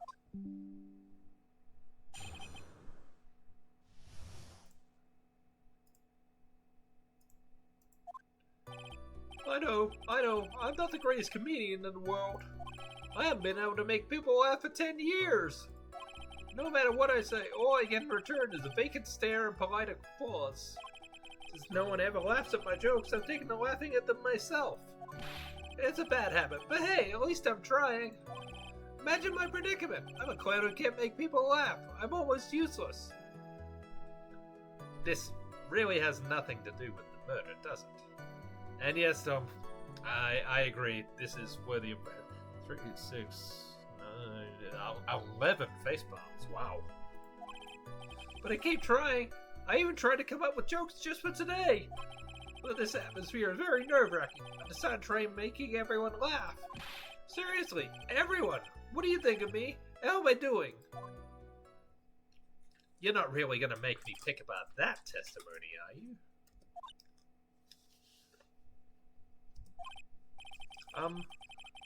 Aren't we the ones supposed to be asking the questions here? Witness! Huh? We will listen to your call for help after the court proceedings are over. We will. Do we have to? Thus, please stick to the facts of this case. Really? You'll really hear me out? Well, I'll make sure that one of my staff will be your straight man later. Thank you! Thank you! I can't wait! Poor Gumshoe. Now that that's settled, shall we begin once again with the testimony? Of course we can. I'll talk for as long as you want.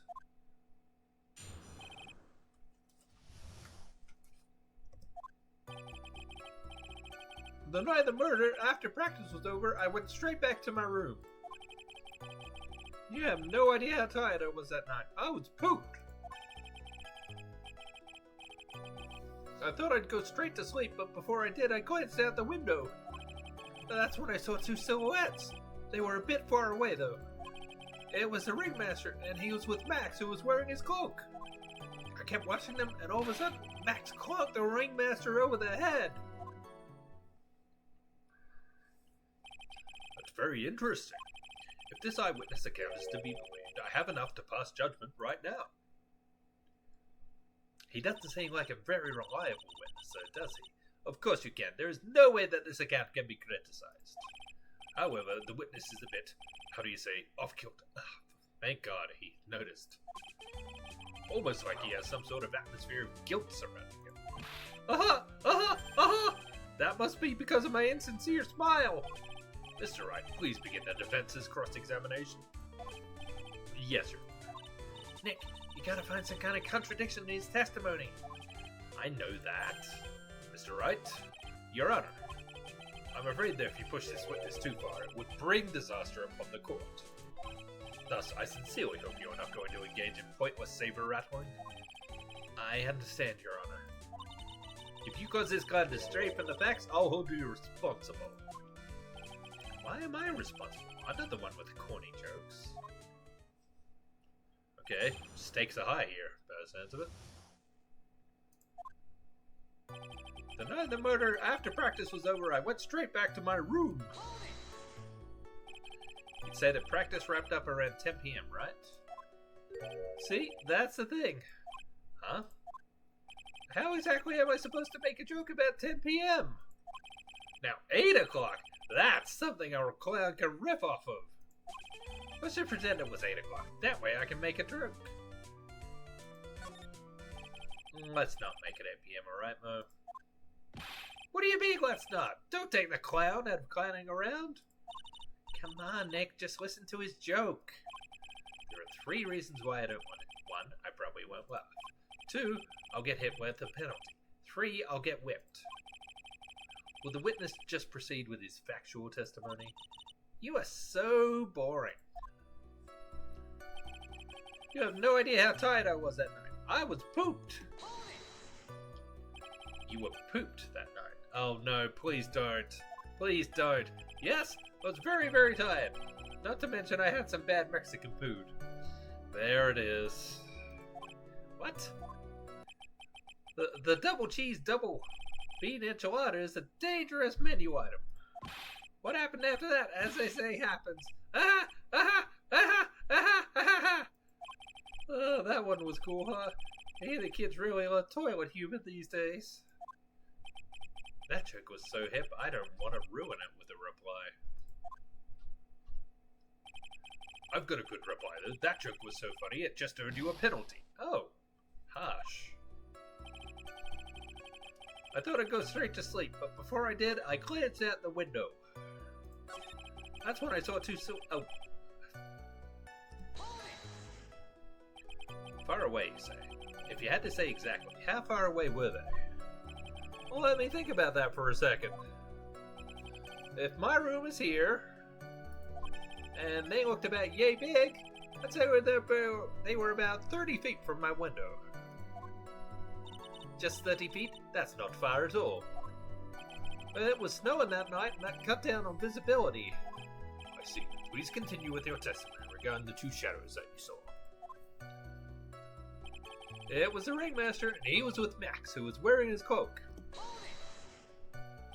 You'd say you clearly saw this, even though you were, by your own admission, far away?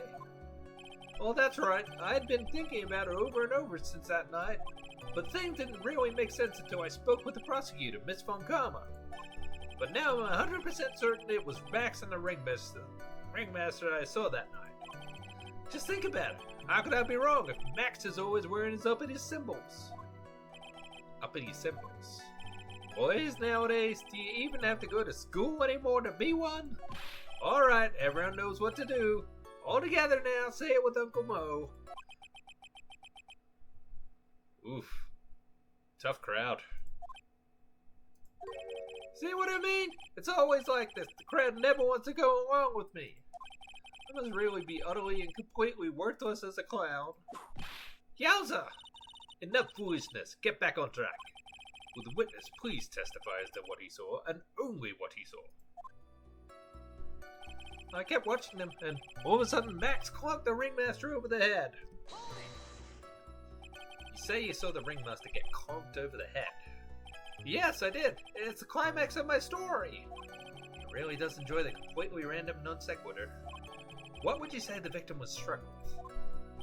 Oh, you mean the weapon? I have no idea. A weapon wasn't found at the murder scene, right? That's not what I meant. You did say you saw everything. Didn't you? Well, yeah, I suppose I did.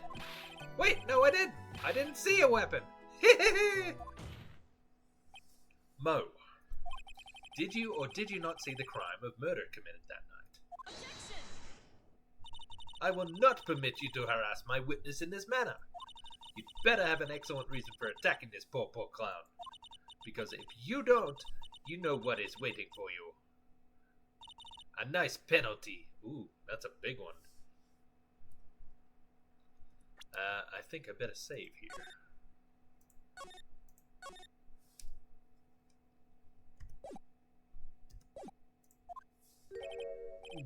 Isn't this a bit melodramatic? So what would be then, Mr. Phoenix Wright? Do you have any clear basis to believe that my witness did not see the crime?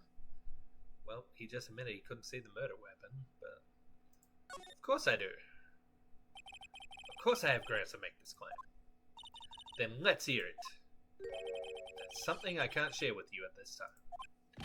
What did you just say? Mr. Wright! I know there's something wrong with this testimony, but I can't put why I feel this way into words with a judge. Maybe we should get a bit more information. Once we find something more solid, we can give it another shot. Yeah, you're right. Mr. Wright, before we resume testimony, you know that you must be penalized. Ooh. Yikes, that's harsh. You know, Mo's testimony and what he told us yesterday are kind of different. Yeah, I noticed. But we just gotta pinpoint what's changed. You can do it, Nick.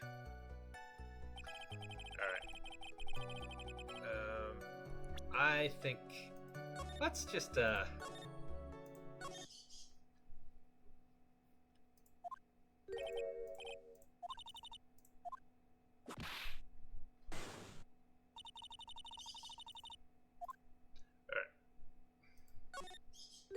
Well, see, right now I don't have a clear basis to be thinking that. Then this is just another one of your pointless efforts to badger my witness. Thus, you just earned yourself a penalty. From me! Oh, jeez. So, either way, that's... Now wait a second, Ms. Von Karma. This time, I do not feel the need to treat Mr. Wright so harshly. That's right, what he said. About the judge, what an honor indeed. If we must penalize Mr. Wright for his this way, I think a verbal censure would be best. Huh? You know the rules, Mr. Wright. There is no room for baseless hounding in this courtroom. Okay, that's more reasonable. I guess he didn't really bail me out after all. Okay.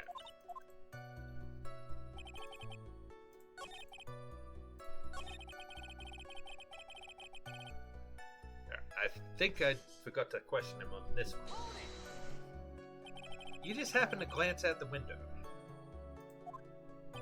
You could say that. You could also say I peeked, stared, glimpsed, peeped, eyeballed. Mr. Curls. Oh, I guess synonyms ain't allowed either. What should I do? I wonder if I should press him further on this issue. Exactly why did you look out of your window that night? Why? Why? Clowns don't need a reason to look out their windows, do they? That's not what I meant. I meant that, well, when we spoke yesterday, once I tucked myself into bed, I heard this amazing noise. It was incredibly loud. It sounded like a giant thump.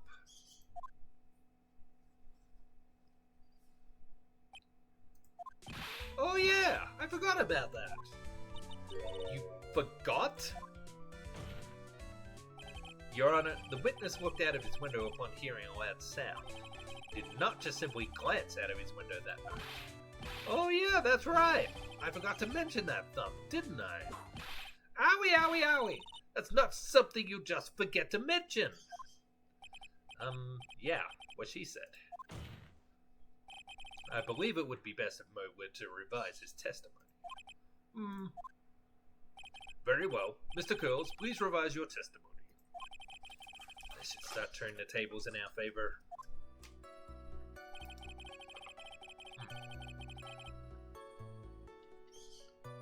I heard a huge noise outside the window, and that's what made me take a look outside. What was the sound like? Well, I guess it kind of sounded like, I guess you could say... Mr. Curls, may the court remind you that humor is unnecessary. Don't! How do you know I was going to make a joke? No, I guess that the sound sounded like, sounded like someone getting hit with something very hard. Yep, that's what it sounded like, honestly. Someone getting hit. Huh? What then? You went to look out the window and you saw...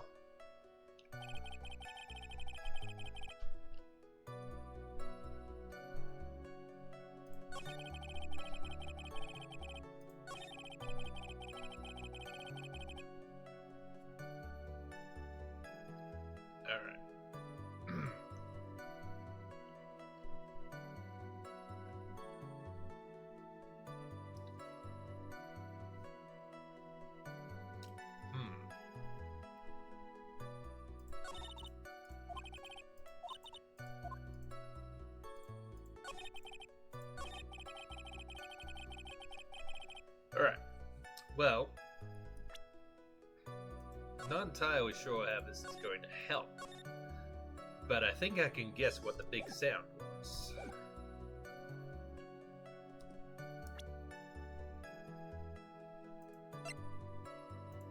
Would have been this wooden box.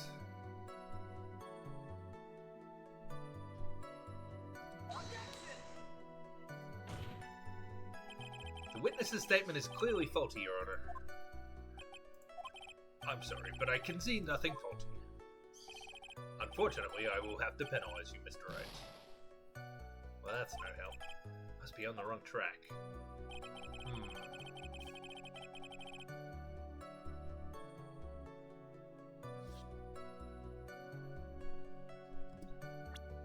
Alright. Do I have anything here that contradicts what he said? Because that's about the only thing I can think of. Noise was made when he dropped the wooden crate.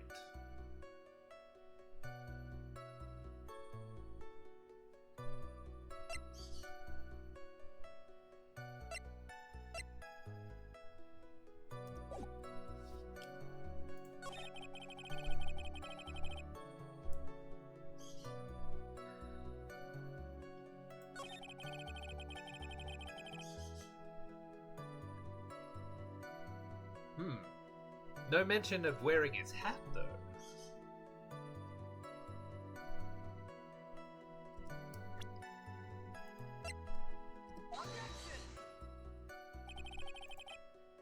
This evidence clearly reveals the contradiction in that statement, Your Honor. How exactly the evidence and the statement just now related? They aren't they? Not at all. Mr. Wright, please think the facts over before making accusations. I don't think that won me any points with the judge. Alright. I need to go back.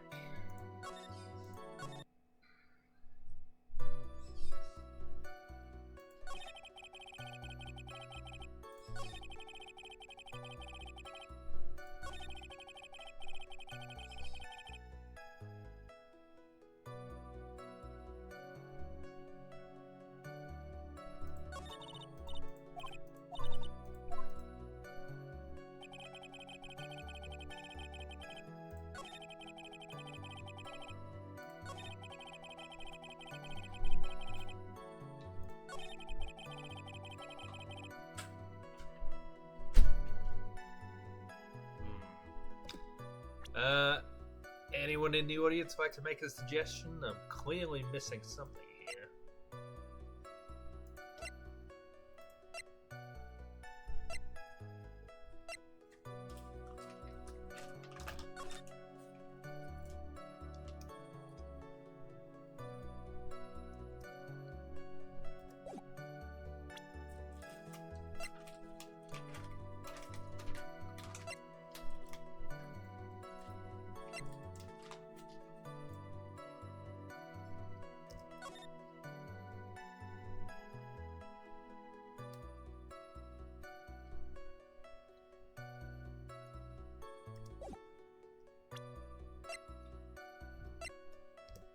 He kind of looks like Night Sins of Dreams in that outfit and pose, doesn't he?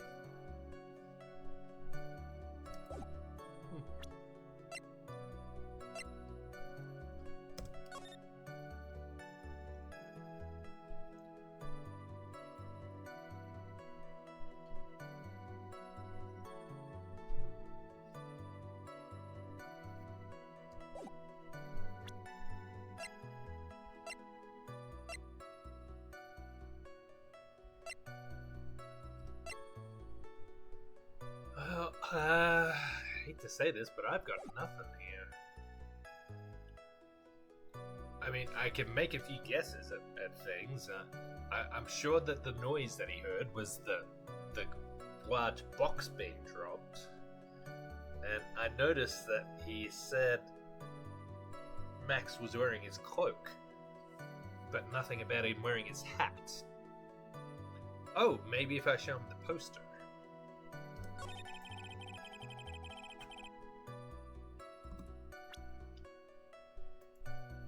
Oops.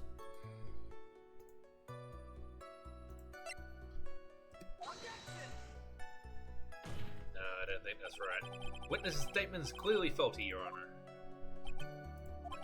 I'm sorry, but I can see nothing faulty.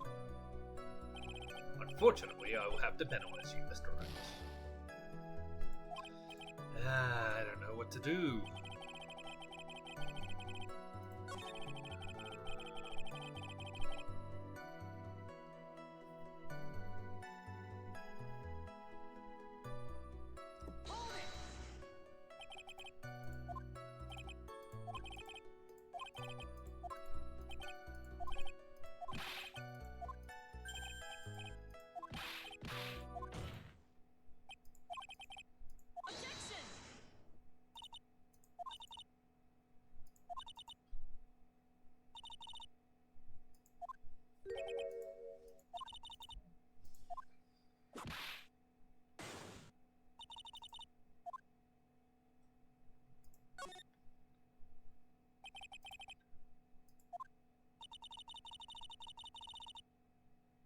And I suppose you will be telling us all that great reason?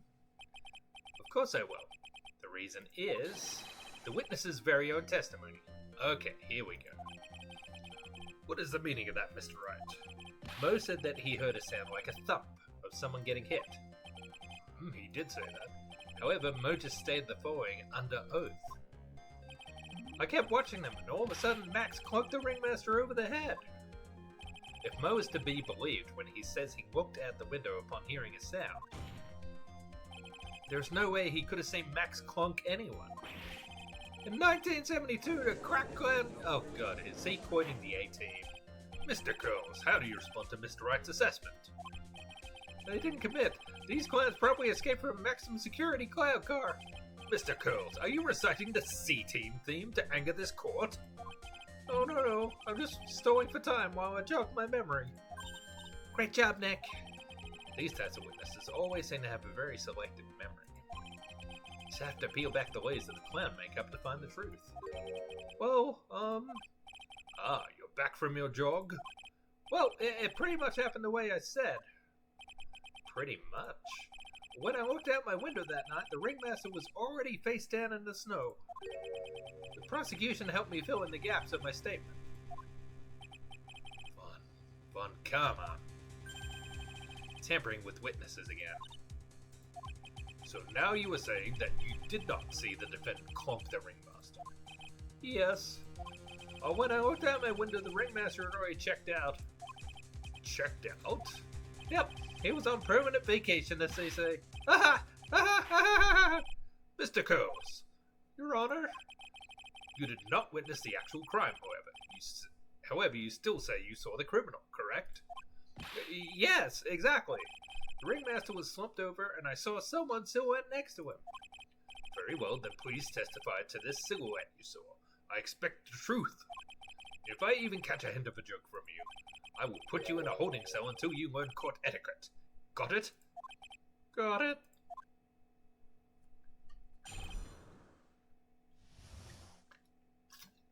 Right. Yeah, I agree, Chip. It's a bit far away, but that shadow could have only belonged to Max. There's no doubting it, especially since I saw his uppity symbols. His silk hat, that black coat, they were all there. No mention of the roses. His face was silhouetted, but there was no doubt that it was him. His cloak was fluttering in the wind, so I couldn't really see what he was carrying. It does seem as if the defendant was at the scene of the crime. It took the clan long enough to get his facts straight. But whatever, this should finally be good enough, yes? It is decisive testimony. Was Max really at the scene of the crime that night? He said he wasn't there. We have to believe in that. Alright, Mr. Wright, commence your cross-examination. Alright. It was a bit far away, but that shadow could have only belonged to Max. Don't you think that you're going a little overboard with how explicit you're being? That shadow belonged to Max is an awfully firm statement, don't you think? Well, what are you getting at? I'm just saying that one of your fellow performers' lives is on the line here. Are you truly 100% absolutely certain that it was Max? I'm not the kind of person who would lie about something as serious as this. The silhouette I saw was Max. I'm convinced of that. Doesn't seem like he's jumping to any conclusions this time. Let's go over this again. What makes you so sure that you saw Max that night? Well, there's no doubting it, especially since I saw his uppity symbols. Trillo said the same thing, but if it was just the symbols, then even I could have been wearing them. What if someone had just taken Max's symbols and worn them? I thought of that myself, but just looking at the shape of the face I saw, it must have been Max. You're sure of that? Such a silly little boy. He threw his entire case headlong into a trap. His silk hat, that black cloak, they were all there. You're sure that's what you saw that night? Exactly what I said I saw is exactly what I saw. Hang on, black cloak? Isn't his cloak purple? I've got eyes like a hawk. Don't birds have terrible night vision? But that's not all I saw. His face was silhouetted, but there was no doubt that was him. You were able to see that kind of detail from your window. There was a light near the scene of the crime. Anyone with decent eyesight should have been able to see that much. Out of curiosity, Mo, what is your eyesight like? I can see like a hawk out of my left eye, and an eagle out of my right eye. Our records say his eyesight is a perfect 20/20. That must mean he could have seen the crime scene clearly. The more we look into this matter, the more suspicious it becomes. Hey, you asked me what my eyesight was like, not what it actually was. His cloak was fluttering in the wind, so I couldn't really see what he was carrying. So you didn't actually see what the criminal was holding? That's correct. I've been curious to know what caused that loud noise. Must have been something incredibly hard. Okay, hear me out. What if Ben hit the ringmaster over the head with his ventriloquist dummy? That could work. Too bad they haven't found the murder weapon, I know for sure. They claim it was a blunt object. At least it says so in the autopsy report. What? Of Trillo's testimony and now Mo's. It really seems like Max is the killer. Nick, you gotta find a contradiction in this. It's not going to be enough. What? I have to prove that Mo saw someone other than Max that night. It's the only thing that will help. I gotta do it.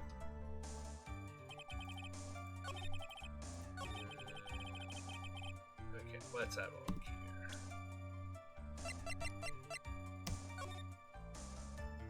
Yep, that is definitely not a purple cloak. However, I am running definitely not a black cloak.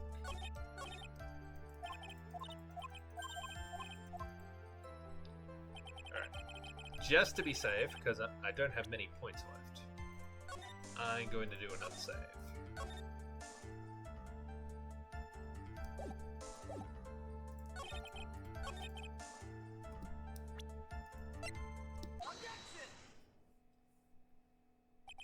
You say you saw all of Max's uppity symbols? I suppose so. The silk hat and the cloak, right? Mo, everyone knows that Maximilian Galactica has 3 uppity symbols. 3 symbols? Yay, everyone get ready! All together now! Silk hat, cloak, white roses! What the? Who cares if he knew that there were 3 or not? He saw what he saw, and he saw the symbols. He just forgot to mention one. Isn't that right, Mo? Do you like pie? I love pie. 3.14. Silence, fool. You are to respond with the whole truth, no fractions. Order! Order! Mo, you didn't say the roses, did you? To be honest, there weren't any roses on the person I saw. The crime scene was dark. It was obvious it was too dark to see that kind of detail. But the witness said he was able to see the silhouette of the criminal's face. Not to mention that the roses are white. There's no way you could have missed them. Then the roses must have fallen off when the defendant assaulted the victim. If that was the case, then the police would have found them near the crime scene. Mr. Wright, are these white roses truly material to the facts of this case? Clearly not. He is just toying with this court. I got her on the ropes now. These seemingly insignificant facts have never failed to lead me to the truth yet.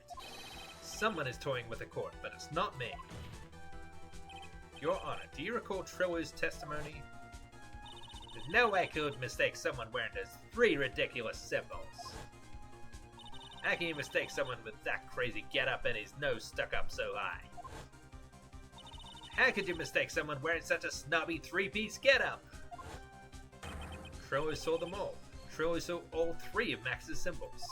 However, this witness claims there were no white roses on the person he saw. There is absolutely no doubt that this is a contradiction.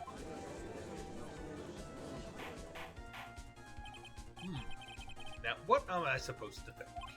One is supposed to disregard the pointless, but this... Judge, forget the roses. Think about his other testimony. Witness has stated without a doubt that he saw Maximilian Galactica. Nothing else matters. Let's wrap this case up now. Your Honor, it may be trivial, but it does cast doubt on the prosecution's case. Frankly, I have my doubts about this witness. It seems that, unlike wine, the witness has not grown more mature with age. Ouch. I'm not mature. I've come to a conclusion. I'm 99% certain that this witness saw the defendant. However, my remaining 1% of doubt is quite reasonable, which means that for my peace of mind, I'm going to request a bit more testimony. What? If there are no contradictions in this next statement, I'm prepared to issue a ruling. Ruling? Nick, this is your last chance. It's getting late. Let's try to make this quick. There's no doubt in my mind, there were no white roses that night. However, all of the other symbols were there. I'm equally sure of that. Especially the silk hat. There is no way I could forget seeing the decorations on it. He was wearing it the entire time that he was on the scene. Okay. Mr. Wright, you've got one last chance at this. Just one chance? I will not allow even the slightest hint of battering against this witness. If you are going to prove to me there's a contradiction with Mr. Curls' statement, you'd better have at least a shred of evidence to back up your accusations. I've only got a single shot at this. Gotta be careful. I understand, Your Honor. One chance is all I will need. Nope. I better save here then.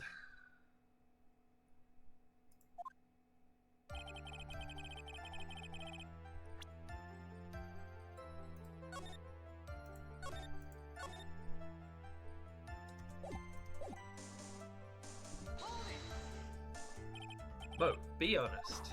Ow! You promised, Mr. Phoenix Wright, no more battering. I hope you enjoyed this penalty. Wow. That's enough. This court sees no reason to further prolong this trial, nor is there any need for more time to decide the case against the defendant. This case is extremely clear. I see no room for misinterpretation of the facts. This courtroom finds the defendant, Mr. Billy Bob Johns, guilty. The accused will surrender to the court immediately, to be held pending trial at a higher court within a month from today's date. That is all. This court is adjourned. Game over. Good thing I saved when I did. Whew. Alright.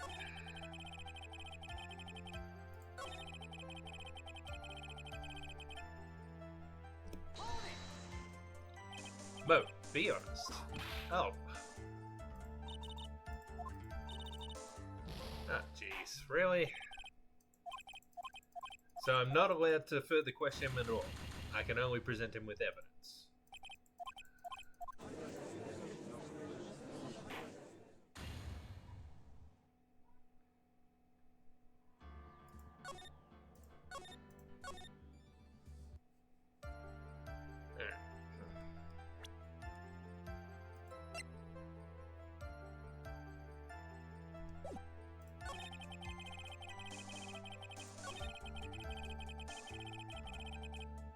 Alright, he said decorations plural. This hat only has one decoration, and that's the feather. This evidence clearly reveals a contradiction in that statement, Your Honor. Ow. Okay, fine.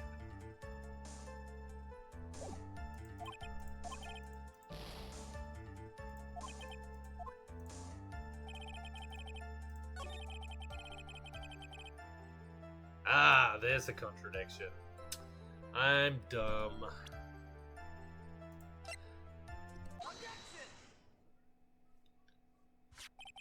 This wouldn't happen to be the silk hat you saw that night, would it? Yep, that's it. That's the hat he was wearing that night. No question in your mind. Exactly how would one mistake a thing like that? I see. Is there some sort of problem, Mr. Wright? Ms. Von Karma? Where exactly was the silk hat found? Must you always ask these questions? It was found at the crime scene. The crime scene? That means the silk hat fell off at the crime scene. However, the witness clearly testified to the contrary. The witness stated that he was wearing it the entire time that he was on the scene. No, that's not not true! Order! Order! Order! Mr. Curls! Yes, Your Honor. What is the meaning of all this? You are old enough to know better than to behave like this in court. Hey, that's just not right. That's so harsh. What's not right here is your eyesight and your memory, amongst other things. Why are you being so mean to me? What did I do? Let me guess, you just didn't like my jokes or something, right? You didn't have to go and insult my eyesight or my memory. They're both great. Seriously, why? Just because you're sitting above me and no matter how old I get, I'll always be young and you, wow! Wow. Enough of these childish outbursts, Mr. Girls. Who do you think you are? I saw him, I swear I saw him. It was Max. Even if he didn't have his roses, he was still wearing his dumb silk hat. I'm telling the truth. He turned into a bratty little kid. It's pitiful, isn't it? He left the scene wearing that dumb silk hat. He was there. He left the scene? What's the matter, Nick? There's something I've been mulling over for a while. Mo? What do you want? You just said that he left the scene. Exactly how did the murderer leave the scene of the crime? What? He went... What do you mean, how did he leave the scene? You can't just ask me that. Objection! Mr. Phoenix Wright is badgering the witness, Your Honor. Objection! This witness's testimony is so full of holes, Ms. Von Karma's protest is useless. You've got a point. Let's hear what the witness has to say on this matter. Is that alright with you, little guy? Don't talk to me like a little baby.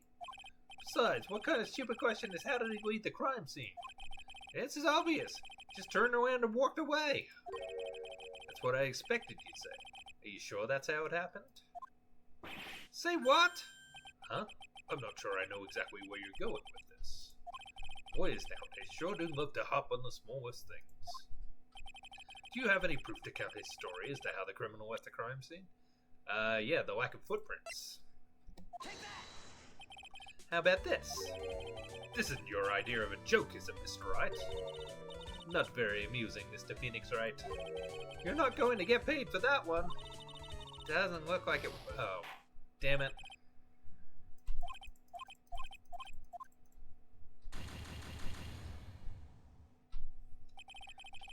I was so sure that was right.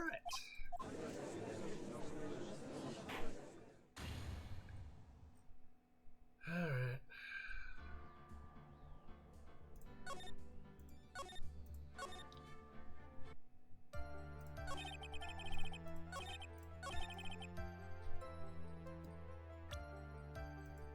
Objection!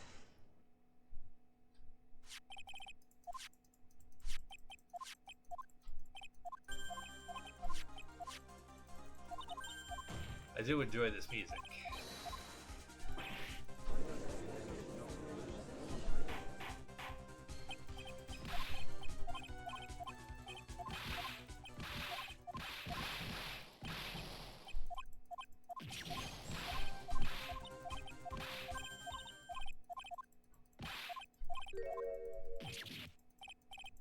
Objection!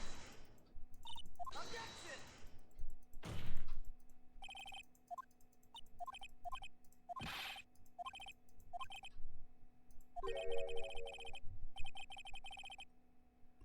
Alright, save here. Because it can't ever just be simple.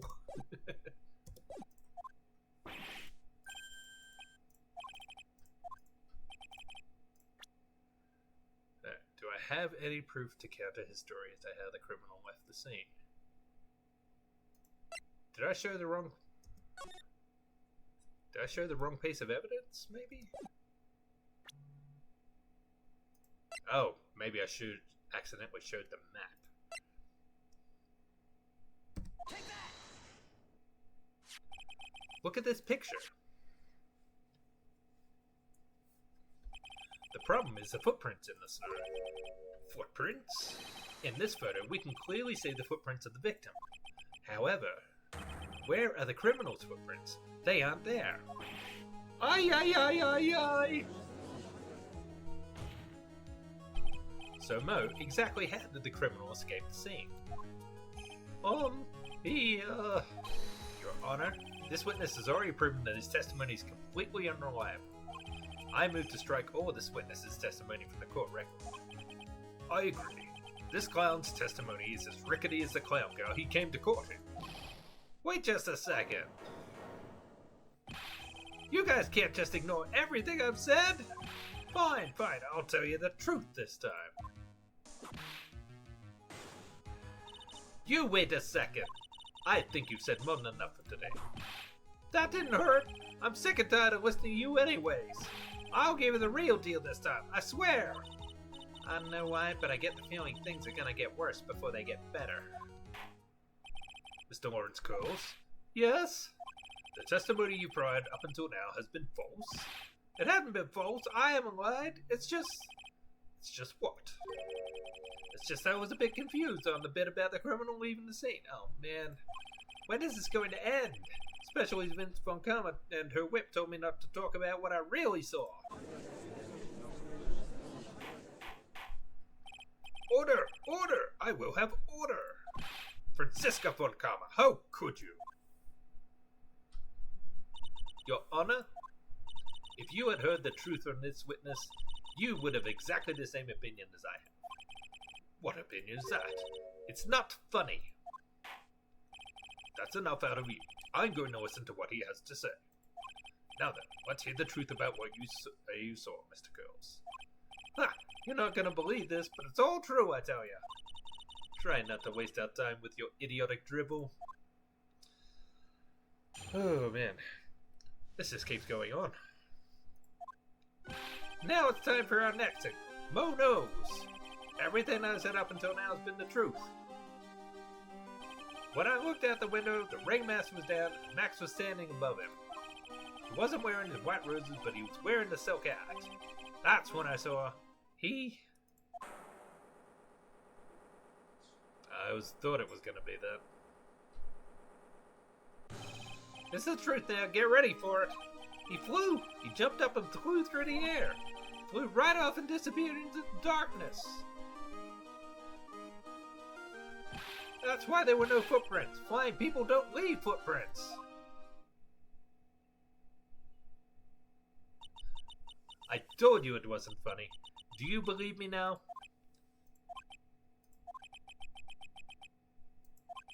Well, that was, how do you put this into words?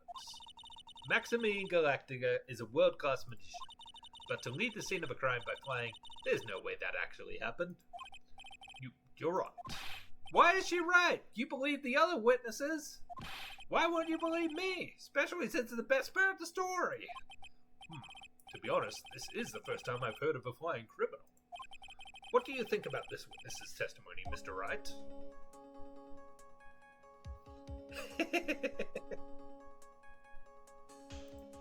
This is all a dream. Right now, I can't believe any of this. I'm not even sure if this day hasn't been some kind of Kafkaesque dream.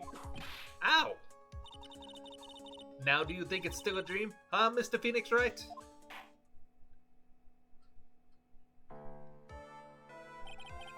I suppose I will let you all in on my thinking regarding this matter.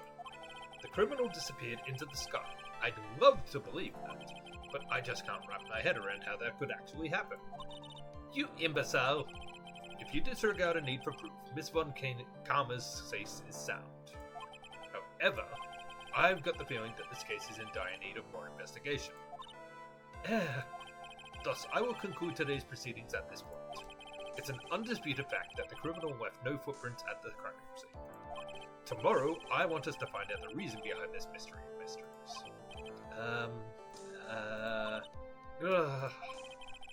I believe that's enough for today. Court is adjourned.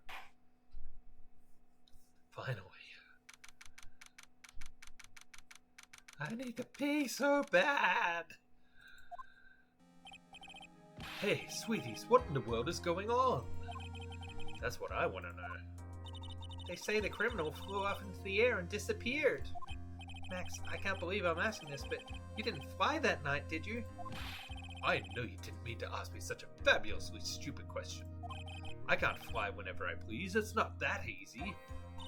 But it looks so effortless for you on the stage. It's not that simple. I'm not actually flying on stage. I use invisible wires and have them hoist me through the air. Wow, you just told me the secret to your magic. There's a cat. Hi, Miso. You just told us the secret to your magic. No, I broke the first rule, the cardinal rule, the only rule. I'm sorry, Max. We made you break a magician's creed and never revealed secrets to their tricks. Nick, what do we do now? All we can do now is hope we find the flying criminal in court. Great idea. Let's do our best and catch a sucker. Whew. That was a lot.